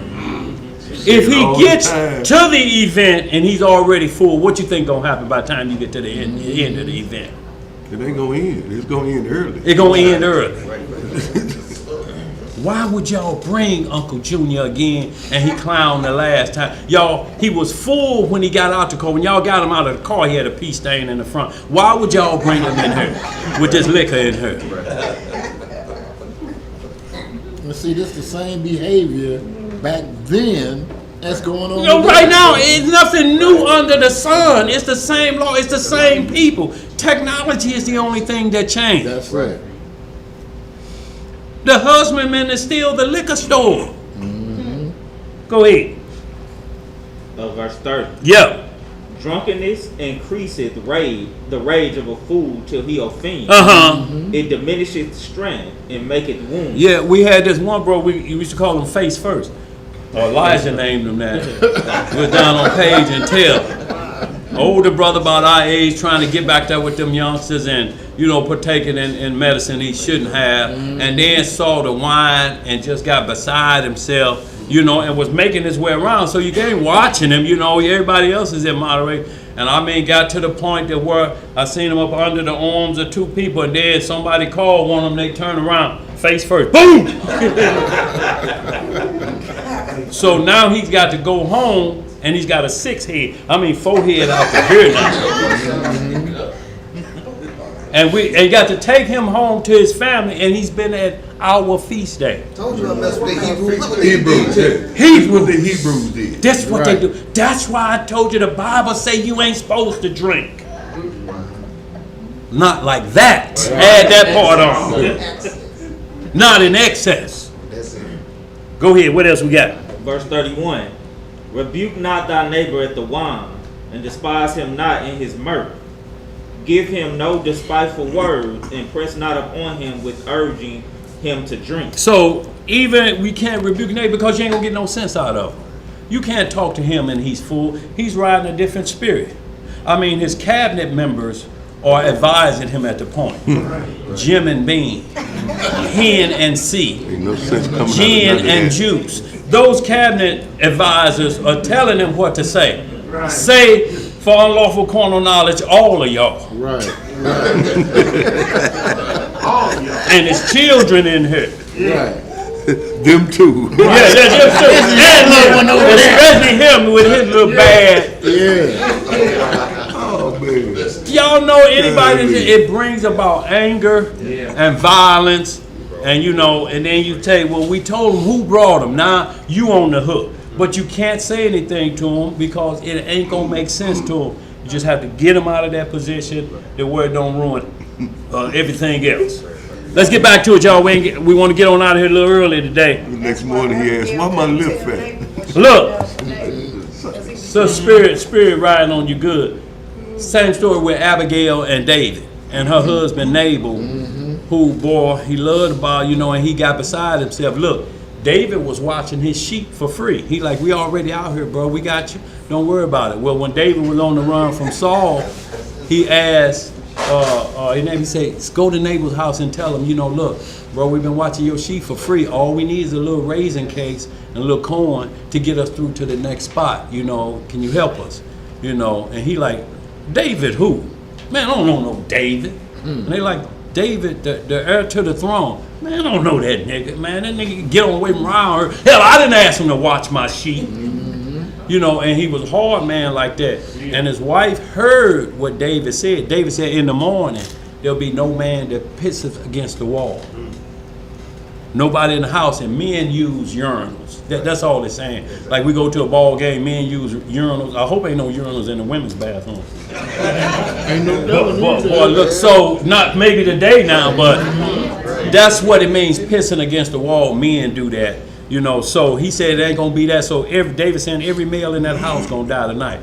Well, Abigail gathered the cakes and she said, I understand God has chose you. Please don't have that wrath against my husband. He get besides himself when he sipped too much. And David took her on, but look, and everybody's saying, well, Abigail, no good wife, she gonna give Nabal stuff away. No, she saved his life and the rest of the household. But the father took care of Nabal about that. They say Nabal had a heart attack, and he fell still as a stone. Sometimes the Most High just moved the problem out of the way for you.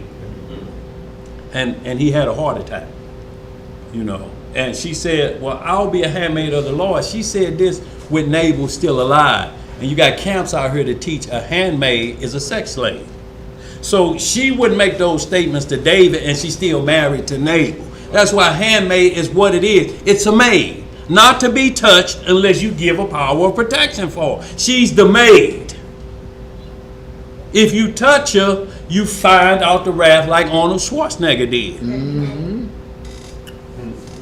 Y'all understand? So that's what a maid is. She said, I'll be a handmaid of the Lord, because she said, whatever the kingdom of Israel need, that's a woman handmaid who could be married. You know, we're going to the temple. You know, I'm a handmaid on Wednesday nights and stuff. I go and I set up everything, you know. But if you doing like these camps say and think it means a sex slave, then you're teaching that David and Bathsheba went against Nabal, and the Most High agreed with it and killed Nabal so that they could have fun together.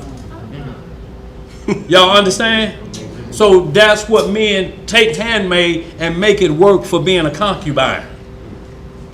See, right there, that script say that she's a handmaid. No, ain't no such thing in the Bible called free males.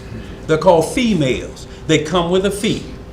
If you mess with them and you ain't got that proper paperwork, the fee is still coming. And child support, maybe through my research, there's a clinic used to be down on Grand that men has to go through, and you have to pay that way. It's like Moses, like you once said, you think you're getting over on a female and you try to turn her into a free male. So for unlawful carnal knowledge you think you doing ain't gonna be nothing like the for unlawful carnal knowledge you gonna get. Ways of the sin is death. Yeah. Go ahead, what you got, bro? Daughter of Israel in the chat asked a question a while back, so I was going to get back to it again now because it sounds like it's in on the subject matter. I have a question. God's Word 298. The multiple wives agenda that's being seen displayed among Israel, is that scriptural? No. That's why they can't say it in Hebrew. Get you say everything else in Hebrew, but ask them to say polygamy in Hebrew, they can't. Because the Bible don't list it. It was never practiced openly. It was situational. If a man have two wives, he can't diminish from the other. She got a car, she get a car. She got an apartment, she get an apartment. You can't diminish it. Get you an extra wife, and now you're talking about it's going to be some sharing of a Happy Meal around here today. Sharing of a Happy Meal. Yes, sir. You're going to have to split that 4-piece nugget between the two of y'all. No, you can't diminish according to the law. They have to be respected in like manner. What you got, bro? You know, I got a female co-worker, and she said that if she date a married man, he must give her what he give that wife.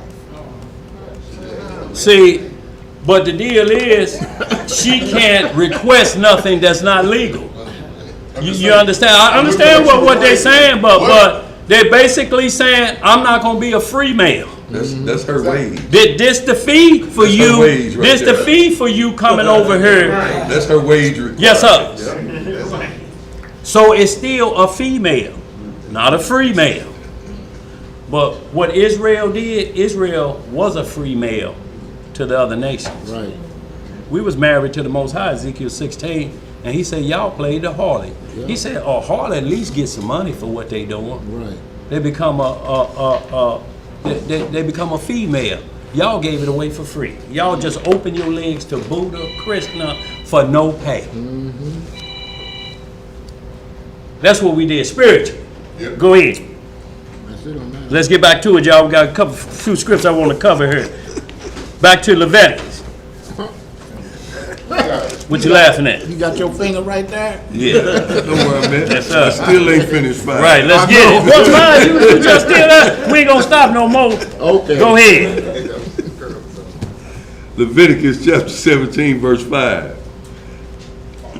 To the end that the children of Israel may bring their sacrifices, which they offer in the open field, even that they may bring them unto the Lord, unto the door of the tabernacle of the congregation, unto the priest, and offer them for peace offerings unto the Lord. See, the priest is always there.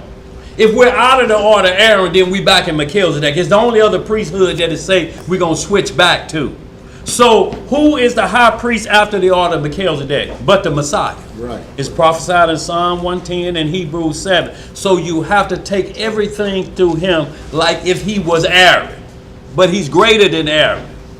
Because the promise Abraham had before Jacob was ever born or even thought of, Melchizedek priesthood was already in order because he met Abraham before the promise. Y'all understand what I'm saying? The king Melchizedek met Abraham, and it happened to be Shem, Noah's son. He was given the priestly robes when they got on the ark and got off. They were given to Shem.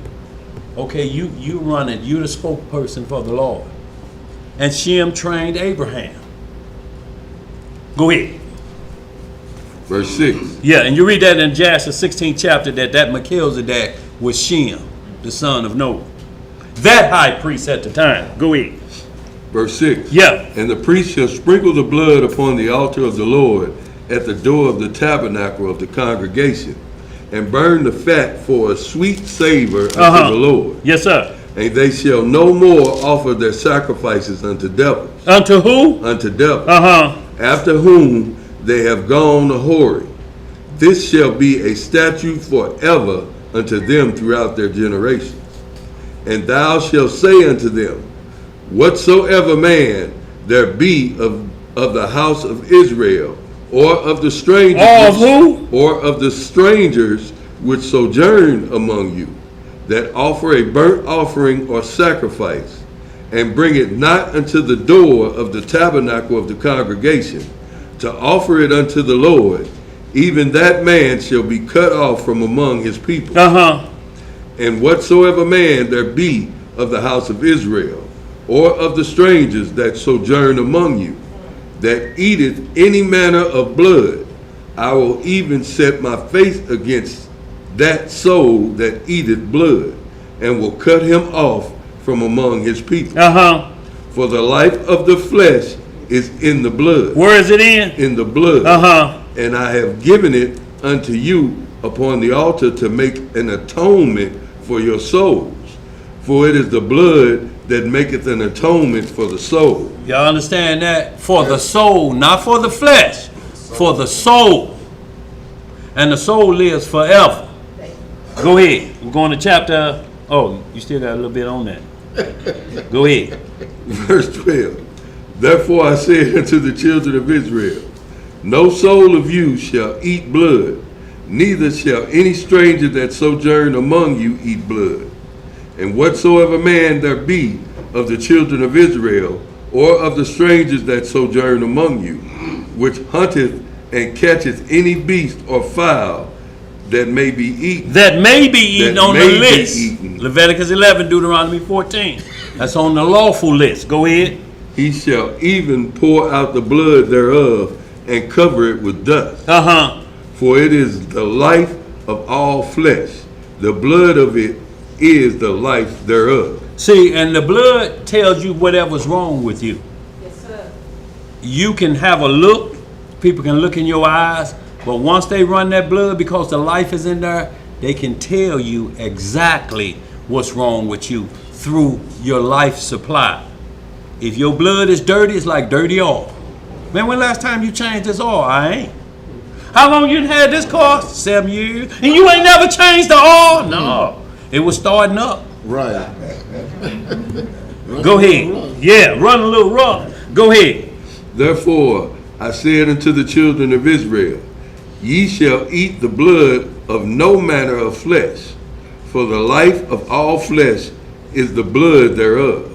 Whosoever eateth it shall be cut off. And while we wonder how we eat perfect diets today and we can't get past 70 years old and slaves live to 100, the average life of slaves, well, a lot of them was over 80 years, unless you couldn't work no more, then they gave you the poison powder.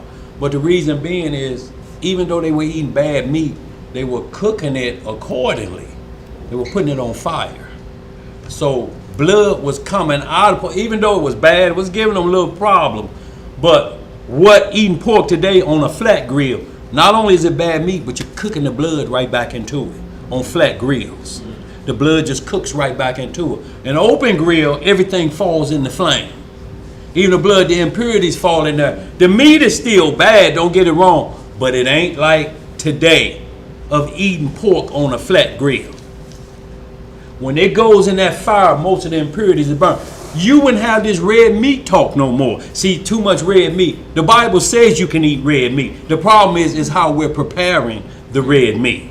See, eating good meat with blood cooked back in it is still bad meat. And that's what they're talking about. And eating steak raw, eating meat raw. Tartar, you know. Was at the steakhouse the other day, me and the wife, and you know, people came in behind the white boy. They said, "Can you make it rare?" And he said, "Less than rare." And he said, "What you mean?" He said, "We can make it medium well, but we can't just do steak tartar. That means when the flame is hot, and then flip it, and then put it on the plate." Called steak tartar. They said, "No, we can't do that around this part of the city. We don't eat meat like that."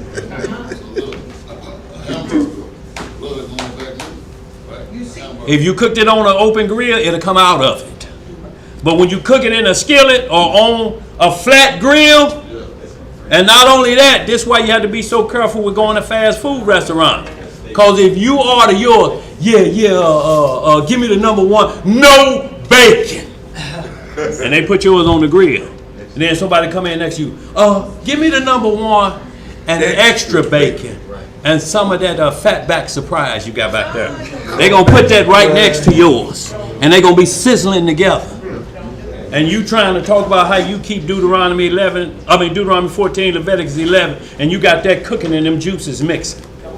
You think they're going to roll out a Hebrew grill? Wait just a second. I got a Hebrew up here. Bring me that Hebrew grill out here. He wants the number one, no pork. Bring it up here now. You think they're going to waste time doing that? Let's get some more, y'all. Verse 15. Yeah. Every soul that eateth that which died of itself. Died of itself, that means something that had a heart attack. Cows have heart attacks. Goats have heart attacks. They'll just drop dead. It dieth of itself. Natural causes, so to speak. Go ahead, what else it say?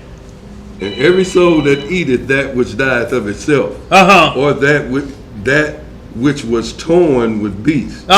So it got into a fight with another beast. Go ahead. Whether it be one of your own country or a stranger, he shall both wash his clothes and bathe himself in water and be unclean until eve. Then shall he be clean. See, so long as you don't eat it, you just unclean to eat them. But y'all know, look, Steve told us back there, he said his uncle better not see down in Mississippi see roadkill. Oh, that's dinner. Boy, he'll throw it on top of what you say your dad did that. Boy, throw a deer on top of the hood and keep it moving. The problem is you don't know how long it's been dead. Right. And once the blood has died and it stopped moving, then infection is in that blood. I don't care how you prepare. I don't care what seasoning put on it. You don't know how long it's been dead. You understand? So once the blood stops circulating, it's like if a car been sitting in the junkyard, you can't take that motor home. What the first thing they tell you do, you got to do to that motor? Change the what? You got to change the oil. Did we finish that? Verse 16. Yeah. But if he wash them not, nor bathe his flesh, then he shall bear his iniquity. See, and wash the clothes and bathe himself, he shall bear his iniquity, because you're touching a dead body. But look, it don't defile you because we have funerals. It just make you unclean to even. The main reason is called for contamination. Dead bodies. Now, embalming fluid has helped us out a lot. But before embalming, and we didn't start doing embalming until we got into Egypt. Jacob was the first Israelite that got embalmed. They embalmed him, and his funeral was 40 days. So we never did that at first, but because you had to be buried the same day. Like them Iranians still do today, somebody get killed, you see them crowds marching with that coffin. Ain't no embalming fluid, nothing. He got to go in the ground. Ain't no open casket because the body can explode. And if a body explodes, all of that, can y'all imagine a whole body just explode and all guts and stomach just splash on everybody's face while they sitting in there on their clothes? So that's why they make sure, you know, if anybody gonna do natural thing, they say y'all got 2 hours to have y'all visitors come in. Then we gotta close the casket. You know, I used to live in an apartment, and I got home one night, the second shift, when I got off the elevator, I said, man, I forgot to take my trash out. No, So I went and got my trash, thrown it out. The next night, I got off the elevator, Daniel, I said, man, it smells like somebody dead up here. Yes, sir. Somebody across the hall from me was dead. They said if it hadn't been for the air conditioning, they would have exploded, and we had to get off the whole floor. Boy, look here, contamination, y'all. That's the whole deal, and it's about the blood that contaminates everybody else around. So by the time the sun go down, you should know, because that's starting a new day at sundown, you should know what infections you have. If you with a woman, like we get into Leviticus 13 and 14, of the 15th chapter, it start talking about intercourse, and it say that's why you unclean until even. It don't mean the act is unclean. It just means we want to make sure ain't no contamination before you go into the public.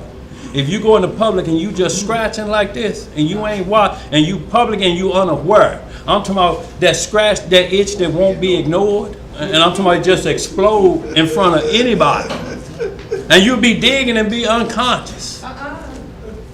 That you have to be careful of, because by the end of day, through my research I heard, before end of day, you know if there's a problem. It don't take long. Go ahead. What you laughing at, Moses? Go ahead. Your research. Yes, sir. He did research. Chapter 18. Go ahead, bro. Now, bro, this is where we're going to get into uncovering one's nakedness so we understand the law. Because Farrakhan teaching was a homosexual act that Ham pulled on Noah. It was homosexual act. It's like Christians that teach that too. Yeah, so what they thinking is that Noah was so drunk when he woke up and said he knew what his younger son had done to him. So what's the only way for him to find out but reach back there? That's that goose grease and that's Ham. Ham and Jack. See, what other way would he be able to know what he's done to him? You understand? Goose grease. Good boy, look here. Boy, go ahead. 18 and 1. What you got now? Go ahead. Proverbs chapter 18. No, Leviticus. Yeah. Chapter 18, verse 1. Yeah. And the Lord spake unto Moses, saying, Speak unto the children of Israel, and say unto them, I am the Lord your Elohim. After the doings of the land of Egypt, wherein ye dwelt, shall ye not do. And after the doings of the land of Canaan, whither I bring you, shall ye not do. Neither shall ye walk in their ordinances. So look, he put us in the midst. We're of the world. I mean, we're in the world, but we're not of the world. So it ain't no location salvation. Anybody talking about camp, we getting away from the world, you ain't getting away from it. You still got cell phones. You still got bank accounts connected. You understand what I'm saying? People still got normal jobs. That's not getting off the grid. You're just away from the public so you can do your sinning behind the fence. Right. Go ahead. Verse 4. Yeah. Ye shall do my judgments and keep my ordinances to walk therein. I am the Lord your God. Ye shall therefore keep my statutes and my judgments, which if a man do, he shall live in them. I am the Lord. See, so you see how he always talking about the judgments, and then he give you the statutes and the ordinance, because everything is by law for every different case. When the law say you should not kill, that would be a problem with that, with Ecclesiastic saying there's a time to kill if you just went by the letter of the law. Y'all understand what I'm saying? That means no killing if you just went by the letter. But you can't have war without nobody dying. You understand? Kill means not to shed innocent blood. Murder is the only thing on the list that you can't use for self-defense. What y'all laughing at? Somebody asked me. What happened? What happened, Ariel? What happened? He know what's happening. What's happening, June? What he talking about? What's happening, Ariel? I'm just tripping on what you said, that goose grease. Oh, boy, that goose grease still had you, boy, look here. Oh, KC Fields say no diddy. Yeah, right. So look, it was drinking going on. Real quick, somebody just hit Habakkuk 2:15. Real quick. Nat, you hold where you got. Or can you get it real quick and hold where you at? So you understand what we're talking about, Habakkuk 2:15. Noah was drunk in his tent and was uncovered. That means no protection was around. What it say? Habakkuk chapter 2, verse 15. Yeah. Woe unto him that giveth his neighbor drink, that putteth thy bottle to him, and makest him drunken also. Making him what? Drunken also, that thou mayest look on their nakedness. See, and look on their nakedness. So the same thing happened with Lot's daughter. They looked on their mother's nakedness. Their father. Cursed be the man that lieth with his father's brothers. Uncover his father's brother's nakedness. Who is your father's brother? Auntie. No, your father's brother. I hope he ain't the auntie. Go ahead. What is it? Your uncle. You said don't uncover your father's brother's nakedness. She is thine aunt. It says it. She is thine aunt. Let's get it, y'all. Let's speed this up. Leviticus chapter 18, verse 6. Yeah. I said it's 331. Yeah. We're going to close it at 4. Yeah. Go ahead. Verse 6. Yeah. None of you shall approach to any that is near of kin to him, to uncover their nakedness. I am the Lord. The nakedness of thy father or the nakedness of thy mother shalt thou not uncover. She is thy mother. Thou shalt not uncover her nakedness. And even if it's a single mother, when mothers get to the point and they raise up boys, if they dress in front of them naked, it's a certain age that where the glance is too long. And if you have to tell them, turn your damn head, you can't dress in front of them naked anymore. Because he's looking, and it ain't the tennis shoes he's talking about when he say, what are those? Right. Go ahead, bro. Verse 8. Yeah. The nakedness of thy father's wife shalt thou not uncover. It is thy father's nakedness. Who nakedness is it? Thy father's nakedness. The nakedness of thy sister, the daughter of thy father, or the daughter of thy mother, whether she be born at home or born abroad, even their nakedness thou shalt not uncover. See, it don't matter if it comes from either side. You know, if you part of one side of them, you cannot. Go ahead. Verse 10. And then some will say, well, it said Abraham, Sarah was his sister. Sarah wasn't his sister. At best, she was a niece. So what we have to understand is then we got to get into the law of the generations. How far can you be before it's not allowed? Because at the beginning, after salvation, it's allowable for brother and sister, but never for mother on son or father on daughter. Never, ever, not in the beginning, not in the end, but through salvation and the beginning of the world, like Adam, sons and daughters were able to populate. But once sinning starts, it damages the blood. Then you're going to have both of them get so wicked, then you got a waterhead baby coming. Go ahead, get some more. Verse 10. Yeah. The nakedness of thy son's daughter, or of thy daughter's daughter, even their nakedness thou shalt not uncover. See, so no grandchildren. Go ahead. For theirs is thine own nakedness. The nakedness of thy father's wife's daughter, begotten of thy father, she is thy sister. Thou shalt not uncover her nakedness. So, like the situation with David and his two sons, the oldest son and Absalom. Well, Absalom's sister was the virgin. David made her a coat of many colors, a nice, real nice gown. And the brother, the oldest brother, that one, they had different mamas. So he feigned like he was sick. What's the matter, brother? Because she still called him brother. We got the same daddy, still just different mom. I just don't feel way, but if you make them cakes I like, that'll make me come back to my full strength. She said, no problem, brother, I'll make you cakes. And then when she brought the cakes in, he grabbed her arm like Ray Charles. Right. She said, what you doing? You made the cakes. Yeah, them ain't the cakes, boy. Look here, boy. So she said, don't do this thing, this evil. She said, at least as our Father, he'll make a way for it to work for us. He'll make the provision for it, but don't do this. He like, look here, Alpha. Give it to me now. And ripped them clothes off of her. And when he got through with her, he told his men, get rid of this skank. And threw her out, man. She was a virgin. So that means she's off the market technically for a wholesome woman, so to speak, because the word will be out and they say her brother raped her. You sure you want to marry her? She got some damage going on. Her brother raped her. See, and this is what I wanted to explain to sisters, situations like that. What if she had got pregnant? You understand? Like the situation with David and Bathsheba, the Lord took that baby in 7 days. 7 days. The 8th day, if it's a boy child, has to get circumcised. Well, it can't be circumcised through adultery.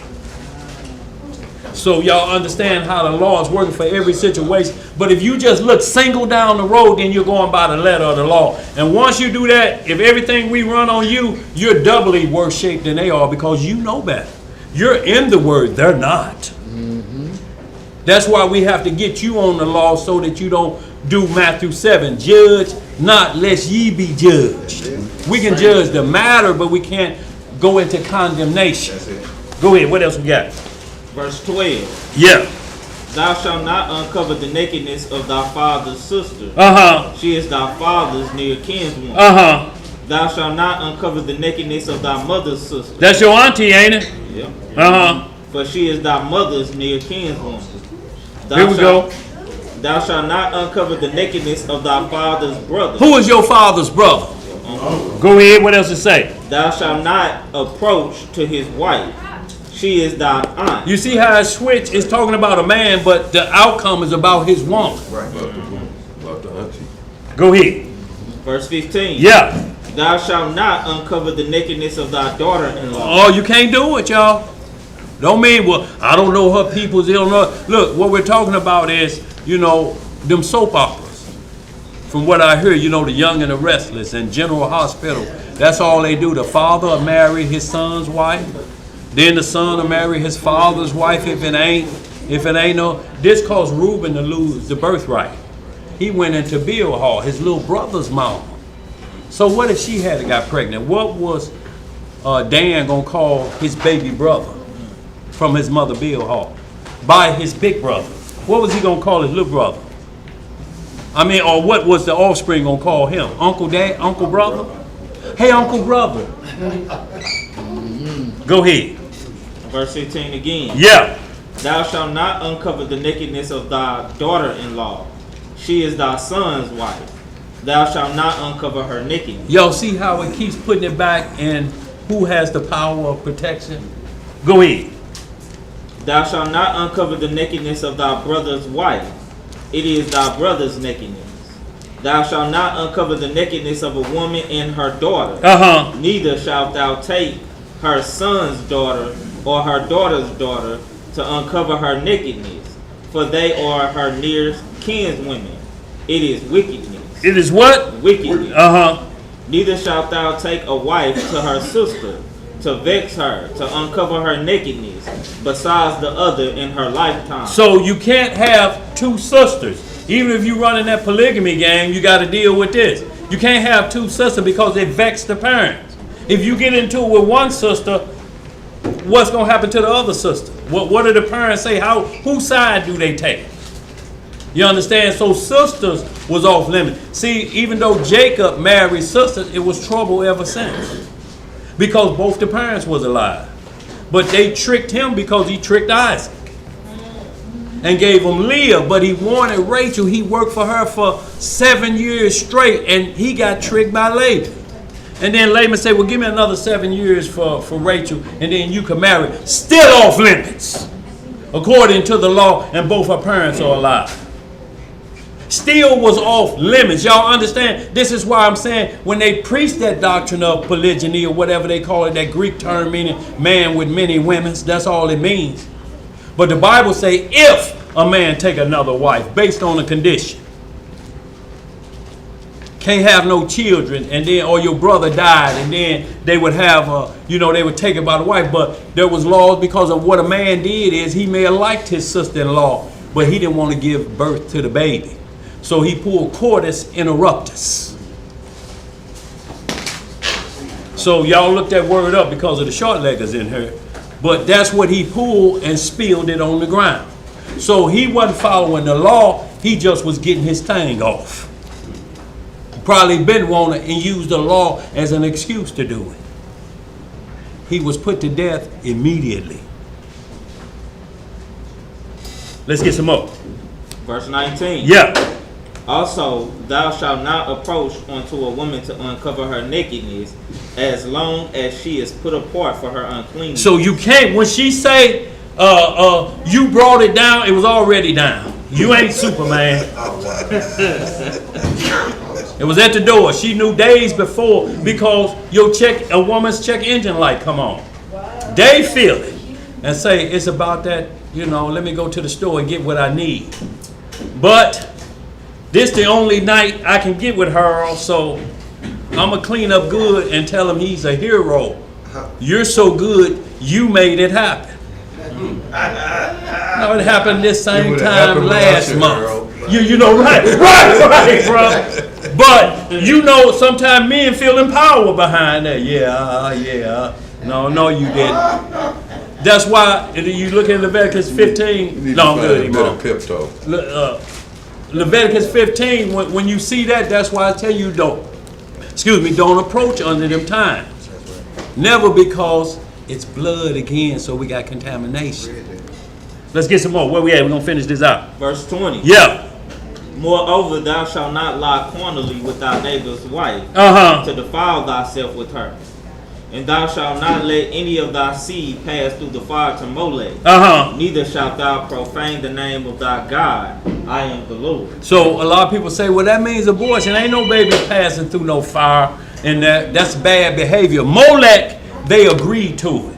Right. When they laid down, if you get pregnant, we're going to offer the baby to Molech. So for the whole 9 months, both of them know what's going to happen to the baby. It's not a surprise. You understand what I'm saying? Mm-hmm. It's not like I thought you said you had protection. Mm-hmm. None of those conversations come up when you sacrifice to Molech. We know what we're doing. It's like when Israelites say, my first offspring will be for the temple. On the flip side, they doing it for Molech. The only difference is they're putting the baby to death. Mm-hmm. See, Jephthah in Judges 11 said the first person to come out my door will be offered as a sacrifice. His daughter was never sacrificed. It means she sacrificed a wedding day. She never got married. And they bewailed her virginity, her sister, but she understood that. She said, I don't care nothing about a man. The Lord is my covering, so to speak. So if that's what it is, then that's just what it is. I'll never experience a child or a husband. You understand? So that would happen at times when a man would offer his daughter as a burnt offering. Never put her to death. But what sacrifice to Molech is, they actually put the child to death. Let's get some more now. Is abortion close to that?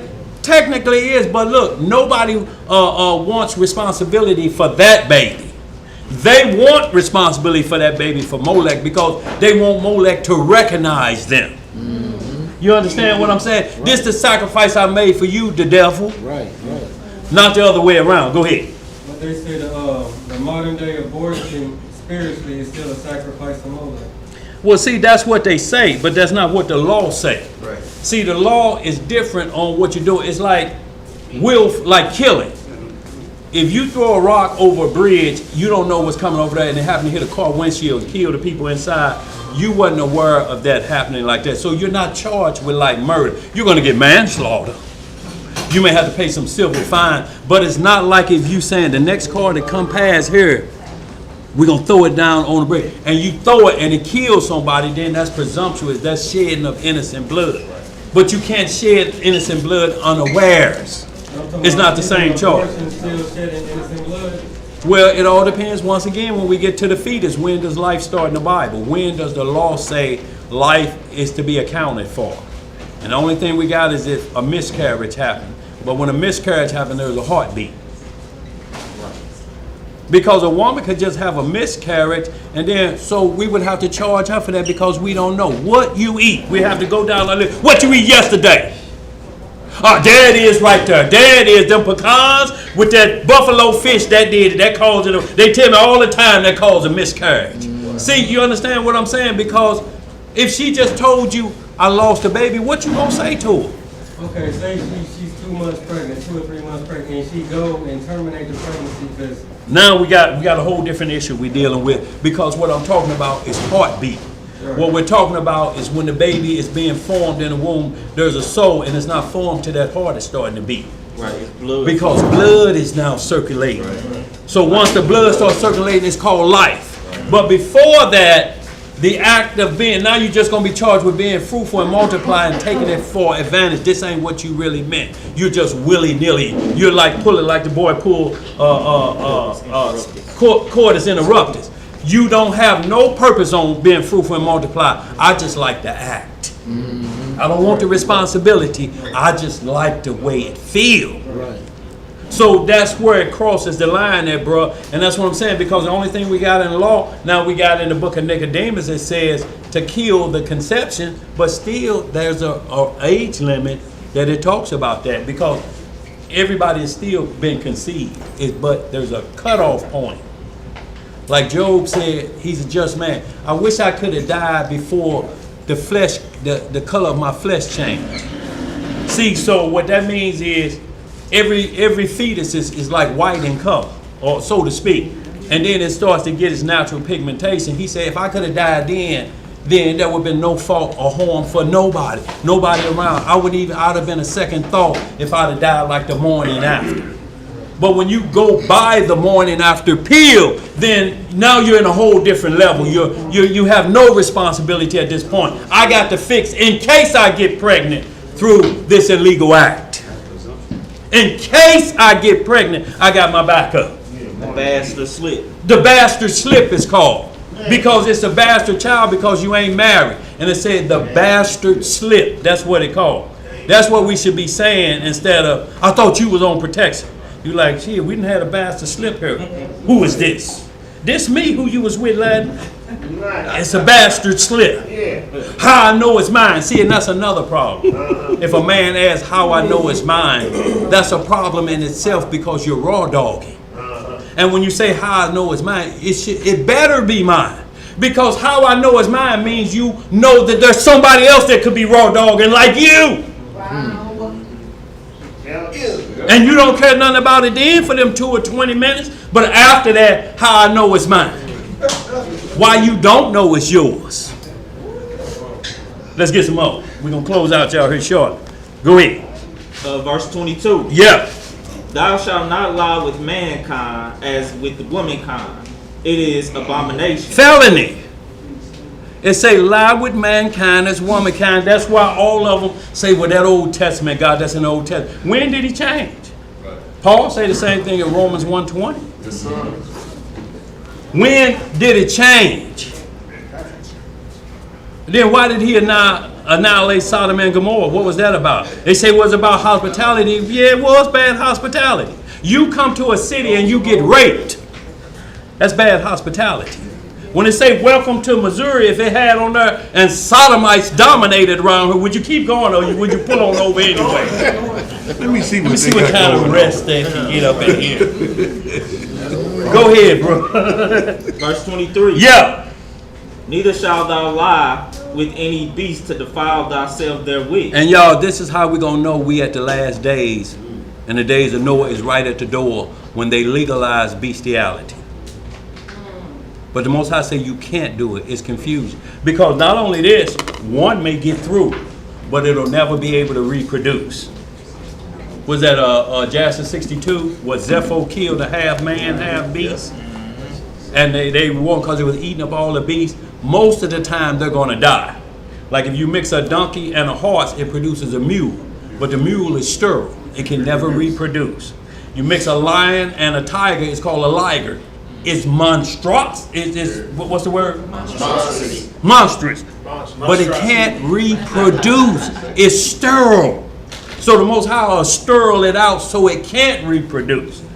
That's why they can put a beard on a woman, give her testosterone. She can look like a woman, but if they ain't removed them ovaries, she can still have a baby. Looking like a man, but she just looks like one. But she had to alter that process. Get rid of the estrogen and put more testosterone in. But the body goes back to what it wants because it'll reject being a man. Let's get some more. That's why gay dudes, whenever they get in an argument, a dude say, man, get your Get your old fag self away, Mary. Then he turned into a man. All right, nigga. The voice goes away. And you don't say, all right, don't have me put these claws on you. They turn back into the man. I'll whoop your ass. Yo, well, wait a minute. It's back now. Right. So you wasn't born that way. Let's get some more. Verse 23. Yeah. Neither shalt thou lie with any beast to defile thyself therewith. Neither shall any woman stand before a beast to lie down thereto. It is confusion. Defile not you yourselves in any of these things. Yeah. For in all these the nations are defiled which I cast out before you, and the land is defiled. Therefore I do visit the iniquity thereof upon it, and the land itself vomited out her inhabitants. Ye shall therefore keep my statutes and my judgments, and shall not commit any of these abominations, neither any of your own nation, nor any stranger that sojourneth among you. For all these abominations have the men of the land done, which were before you, and the land is defiled. So you wonder, why would you send us there so that they can see the light and straighten them out? This is how merciful our God is. He could just wipe them out. But he say, you with the righteous blood in you and going right, I'm going to send you to the nation. A well man don't need a doctor do it. Why would he send them to Israelites that already understand who they were and the strangers that's keeping the law of God? A well man don't need a doctor. He said, I'm not going to put you in harm's way. They scared of the law. And once they violate it and threaten your life with it, I'll take care of them. You don't have to worry about it. And that's what he did to the inhabitants of Sodom and Gomorrah. The angel said, move back, Lot. Because they threaten Lot when you get into the book of Jasher. They say, if you don't send them out, we're going to split you in twain. And it's a gang of them out there. Jasher 19, 18 and 19th chapter. You're getting some of that. And also when you get into like Jubilees 20th chapter, when they talk about an event that can never happen that's written in the table is a father to be on daughter. What happened with Lot. Even though he was drunk, the child still had to pay a price for that. Because when you're drunk, things still can happen. It's called a nocturnal emission. There's a law for it, Deuteronomy 23:10. If a man chanceth in the night and he wake up and he's soggy in the shorts, he has to do what it has to be if you were consciously awake. Same thing. So we know that you ain't dreaming about something you shouldn't be dreaming about. If Beyonce keep coming in your dream, you say, well, it was all just old whore witch that I was with in my dream. No, the dream is more real than you being awake because it's your soul sinning. And if your soul break the law, that's what the devil want. Your soul to break the law. This dying. This gonna turn to worms. This ain't going into everlasting. Nope. It ain't even going into the lake of fire. It's consumed in the dirt. But your soul, that's what he wants. And if I can get you to sin in your sleep, then I got you. That's why most people that say, I went cold turkey, if you stop smoking or drinking or whatever, you just woke up one day, you quit in your dreams. You was at the bar and you said, no. There's a pack. Hey man, you want one of these squares? And you like, no, I don't want one. When you wake up, you'll never smoke again. Because your soul said, I'm through with it. But if your flesh control the soul, it's going to be a whole different thing. It'll lead it into destruction. That's what Paul was trying to explain to her. We're not going off the law of the flesh, but the law of the spirit. The law of the flesh whoops you every day. Now, when you don't do, who want to hear this every day? You don't do what I tell you. When I come home, I'm beating your ass. If you heard that, and when you get tired of that, just threatening and you doing what they say. Well, mama, I did everything you say. I just know. I'm just telling you in case you fall. I'm gonna beat your ass. You be like, damn. You wanna beat me? Say, yeah. You know what you started to think. Go ahead, y'all. Let's finish this up. It's 3:54. Verse 29. We're just gonna get a little bit of the 19. Go ahead. Whosoever shall commit any of these abominations, even the souls of that commit them shall be cut off from among their people. Therefore ye shall keep mine ordinance, that ye commit not any one of these abominable customs. Not anyone? Not anyone. Which were committed before you, and that ye defile not yourselves therein. I am the Lord your God. And it said abominable customs. So the customs of the people. And see, we worry about America so much, but everything that America doing wicked came from Egypt. That's our problem. See, the Israelites that died in Egypt and they saw how wicked they was, if on resurrection day they were telling, man, this white man, see, y'all missed it, man. There was a white man, the white men in America, man, they used to do us wrong. You're like, where they learn it from? From Egypt? From a black man. See, that's the only reason we don't look at Egypt, because we're similar in color. So we blame the color that don't look like us. But they learned it from the Egyptians. If you read in the book of Jasher what they was really doing, them Egyptians, if you didn't meet your quota, the best you got here was the poison powder. They just put you to death. But they would take your child. Junior gonna be brick number 2, 3, and 4. And they will put your child in the place of bricks. This is how evil them Egyptians was. You couldn't convince an Israelite that died in Egypt about this white man today.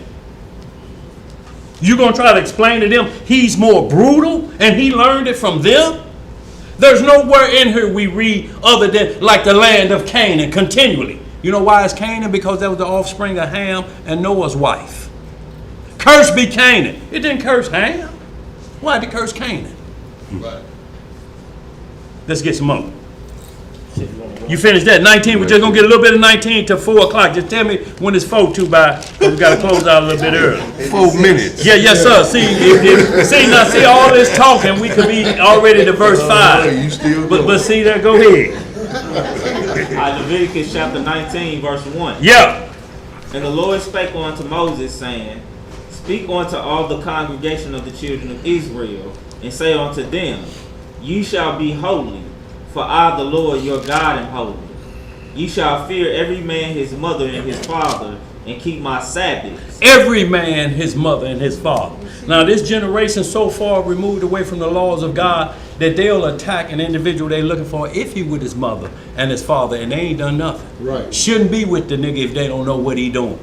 See, the law is going outside of this. Where back in the day when we was coming up, Moses, Fat Wood and the petty boys and stuff, if you was with your relative, they'll wait for 30 years before they attack. They ignore his mama with him. He keeping his mama for protection, then she protection. Right. But we don't do that. We don't go after. We go after him. They had rules. But today they'll shoot everybody on the porch and say they ought to know who they're around. Yeah, I done heard them say it. Let's get some more. Verse 4. Turn ye not unto idols, nor make to yourselves molten gods. I am the Lord your God. Uh-huh. And if ye offer a sacrifice of peace offerings unto the Lord, ye shall offer it at your own will. So to get through that, after you finish that verse, we're going to jump down to verse 15. Because we got to get on out of here, but I want you to jump down to 15 after you finish that verse? Yeah. Okay, let's get 15. Verse 15. You shall do no unrighteousness in judgment. And this is what we're talking about when you start talking about abortion versus molest. You'll do it unrighteously. Because what you're doing is you're mixing two crimes together. You're mixing. That's like people say, well, it say don't kill. So what happens is, if, like I'm saying, just say something happened, you just turn a corner or something, your brakes go out. And you run over something. Yeah, there may be some manslaughter or some vehicle, you know what I'm saying, homicide, but it's not going to be murder. You didn't plan on shedding somebody's innocent blood, so you have to be fair in that judgment. You have to let the law define what it is and what it says. Because technically, every one of us would be having to explain why David wasn't put to death right then. Because we just read the law, don't go to your neighbor's wife. Mm-hmm. Whether it be a stranger or sojourner, and Uriah the Hittite was a stranger. He was an African. Not only that, but he's watching David. He's one of the 13 royal men guarding his bed at night. Mm-hmm. A Hittite. Let's get some more. Verse 15 again. Yeah. Ye shall do no unrighteousness in judgment. Thou shalt not respect the person of the poor, nor honor the person of the mighty. See, so your judgment can't be based off of that. Well, at least it'll get them some money. You can't do that. If the rich is clear of what you're saying and that caused that event, you can't help out the poor with that. See, we take a lot of settlements in this nation. The ambulance chief has been crump. He like, look, we ain't gonna try to worry about getting we're gonna get you a settlement. Yes, that's gonna ease the pain, but it ain't bringing Junior back. Every time you spend that money, you know I'm spending it about his debt. Y'all understand? Let's get some more. It says, but in righteousness shalt thou judge thy neighbor. Thou shalt not go up and down as a talebearer among thy people. Can't do that. Man, I heard they say such and such, man. And hold on. So what you telling me, Matthew 18, done already been performed? How you know about it and then came to the end? Is it correct? What verse you at, Nat? Verse 17. We're gonna finish at 20, verse 20. Verse 16 again. Yeah. Thou shalt not go up and down as a talebearer among thy people, neither shalt thou stand against the blood of thy neighbor. I am the Lord. Thou shalt not hate thy brother in thine heart. Player hate. It didn't say you can't hate him. It said you hate him if he hate the Lord. But if he don't, you can't play hate. Make it personal between you and him about the Lord. Not that hate. Hate in thine heart. That's player hate. I can't stand that nigga. Then you look for him to commit a crime, so you can hate on him some more. But David said perfect hatred, Psalm 139, 1 and 2. Do not I hate them that hate thee, O Lord. I count them my enemy. Perfect hatred, not player hate. Right. Go ahead, bro.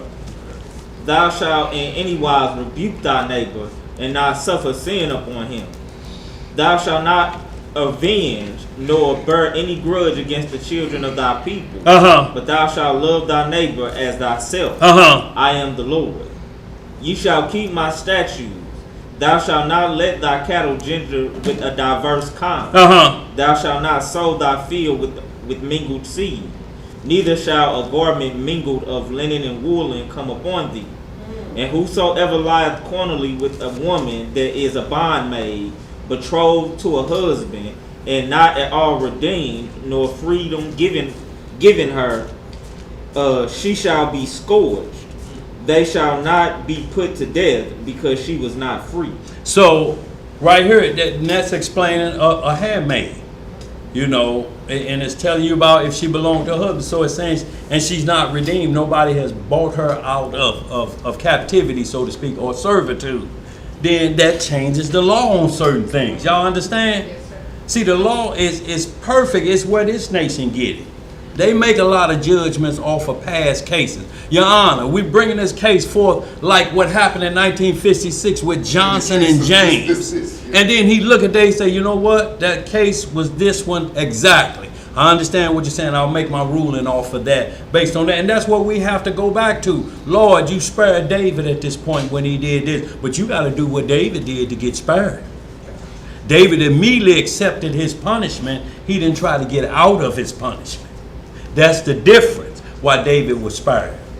Let's get some more. Let's finish that off verse 20. That was the that verse 20? Yeah. Okay, so y'all got a little homework. Ezekiel 18. The book of Baruch in the second chapter. You're going to start at verse 29 down to the end, and then you want to do all of the third and fourth chapter. And then you want to finish that out with Matthew 17.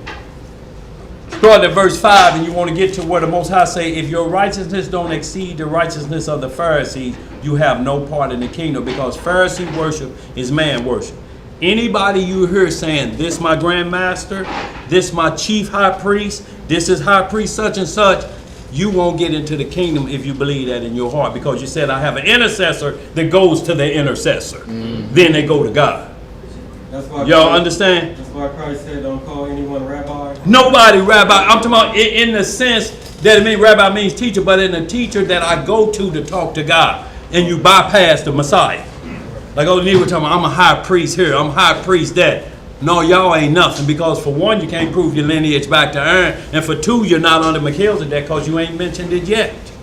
And then if you are Melchizedek, then you're the Christ, according to Psalm 110 and Hebrews 7. And we need you to start proving that right now. And we shouldn't have no past sins on you, because he was sinless. Other than that, y'all, we spinning our wheel. This is a priesthood thing. Like Hebrews 7:11 say, the law was not changed, but the priesthood changed. But it was prophesied in Deuteronomy 18. Another priest coming. That's what Moses told. He the priest. Y'all can't go through me. He gonna be the priest. That's what caused Moses not to see the promised land, because he became that priest. Shall we give you water? It says, speak to the rock. Give the children water, and water would have gushed out, but he didn't got mad.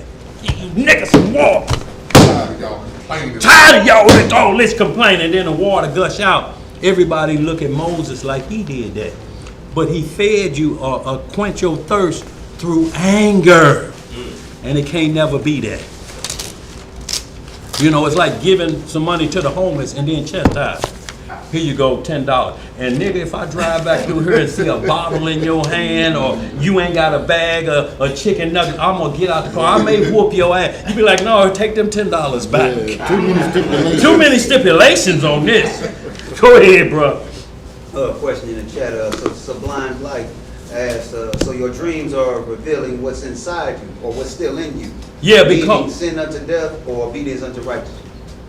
will it sin unto death or what? Meaning sin unto death or obedience unto righteousness. Either way it goes, but you have to be in what's called lucid dreaming. That means aware of your dream. So you know when the devil attacking you, how to get him off.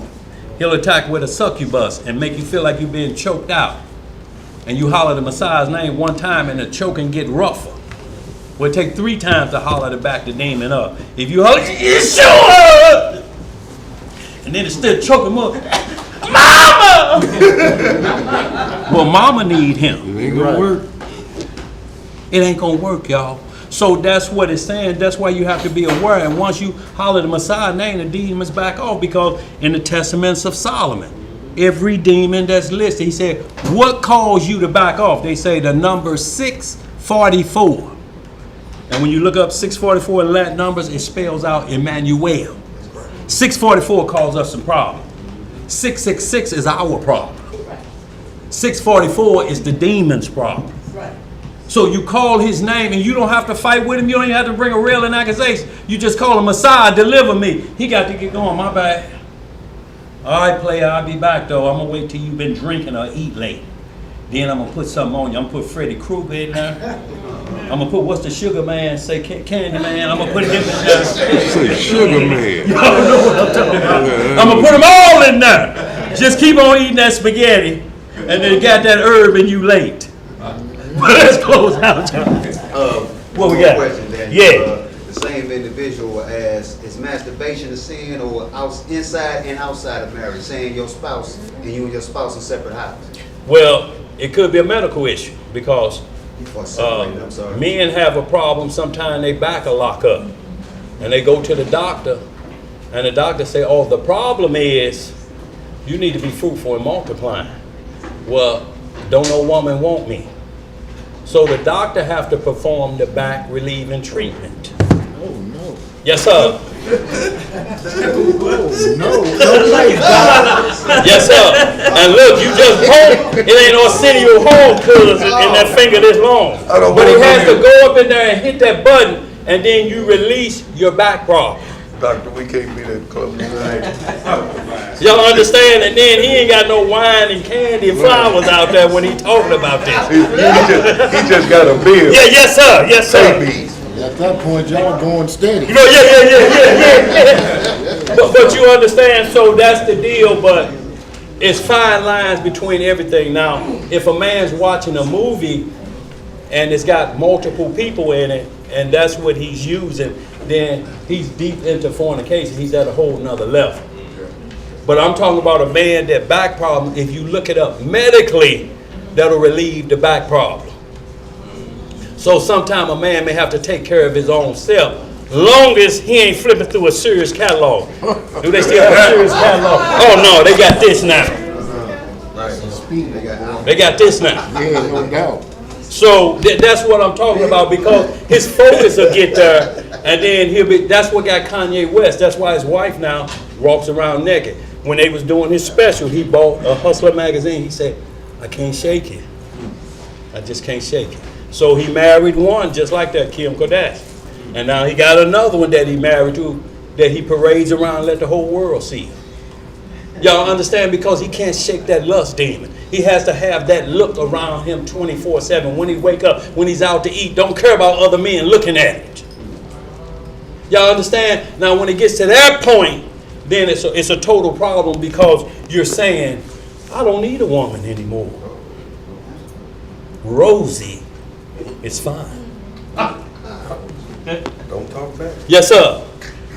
And if he really out there and he try to do a menage a trois, then he switch hands. Oh. See, look, This is why, look, this is why I'm saying, look, listen to me, I'm going to say this and we're going to close out. This is why I'm saying it's so important that you understand the dreaming part about it, because you have to say no in your dreams so that that don't happen. You may be right to the door, but this is what I'm talking about. Everything I just talk about constantly takes friction and movement. It won't work no other way, but you're laying flat on your back and you're watching a movie in your head and your mental can't control that vessel down below. That's why we have to gird the loins of your mind. That's You right. not down here. You can't wear a chastity belt in your dream. Right. You have to stop it up here. So when you see, I'm not supposed to be with this woman in my dreams either. Right. Because when you wake up, the flesh gonna say, "What we dream about?" Right. I know where she at. Oh. Then here you going over to that department. Already the man wrote up twice, and he is back over here again looking.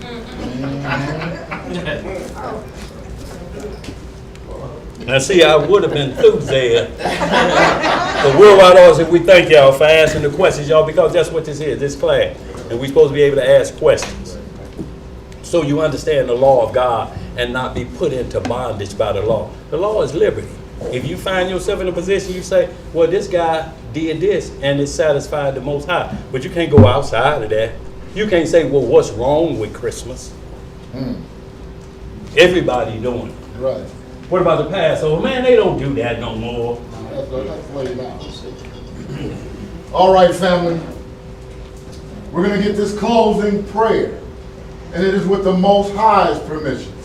And it's in the name of his only begotten and beloved Son, our Lord and Savior and our Redeemer, Yahushua HaMashiach. But we know him as Jesus the Christ, family. Long live the King. Long live the King. Reading in the book of Psalms. Read. In the 63rd chapter, it reads, O Yahweh, thou art my Elohim. Early will I seek thee. Yes, sir. My soul thirsteth for thee. Yes. My flesh longeth for thee in a dry and thirsty land where no water is. Yes, sir. To see thy power and thy glory, so as I have seen thee in the sanctuary. Because thy loving kindness is better than life, my lips shall praise thee. Thus will I bless thee while I live. I will lift up my hands in thy name. Yes. My soul shall be satisfied as with marrow and fatness. Yes, sir. Yes. And my mouth shall praise thee with joyful lips. When I remember thee upon my bed and meditate on thee in the night watches. Yes. Because thou hast been my help. Yes, sir. Therefore, in the shadow of thy wings will I rejoice. Yes. My soul followeth hard after thee. Yes, sir. Thy right hand upholdeth me. Yes. But those that seek my soul Yes. to destroy it shall go into the lower parts of the pit. Yes, sir. They shall fall by the sword. They shall be a portion for foxes. But the king shall rejoice in Yahweh. Everyone that sweareth by him shall glory. But the mouth of them that speak lies shall be stopped. Hallelujah! Say that! All praises, y'all. Y'all got a second or two. We greatly appreciate it. Thank you, worldwide audience, for y'all continued support of the ministry and the radio station. Y'all, if some of you brothers will hang on, look, so we understand next week there'll be no class here. We just going to do the live stream. We'll be on the screen, the teachers, and it'll be the same call-in situation. They just need this room next week. They got some going back to school events, so they'll need all of the space, and they'll be giving away things. So they want to acquire this space for next weekend. That don't stop the class, because we're still going live. We got a live stream to where we can come online. You can still chat in and ask all your questions. We just won't be on site here. So y'all make sure y'all hear me. Ain't gonna be no class down here, but we'll be live. Right. So that's just for this week. So, bro, any brothers that stand, we just need to move just the tables in our storeroom, that cabinet, everything except the chairs have to come out. Now we can let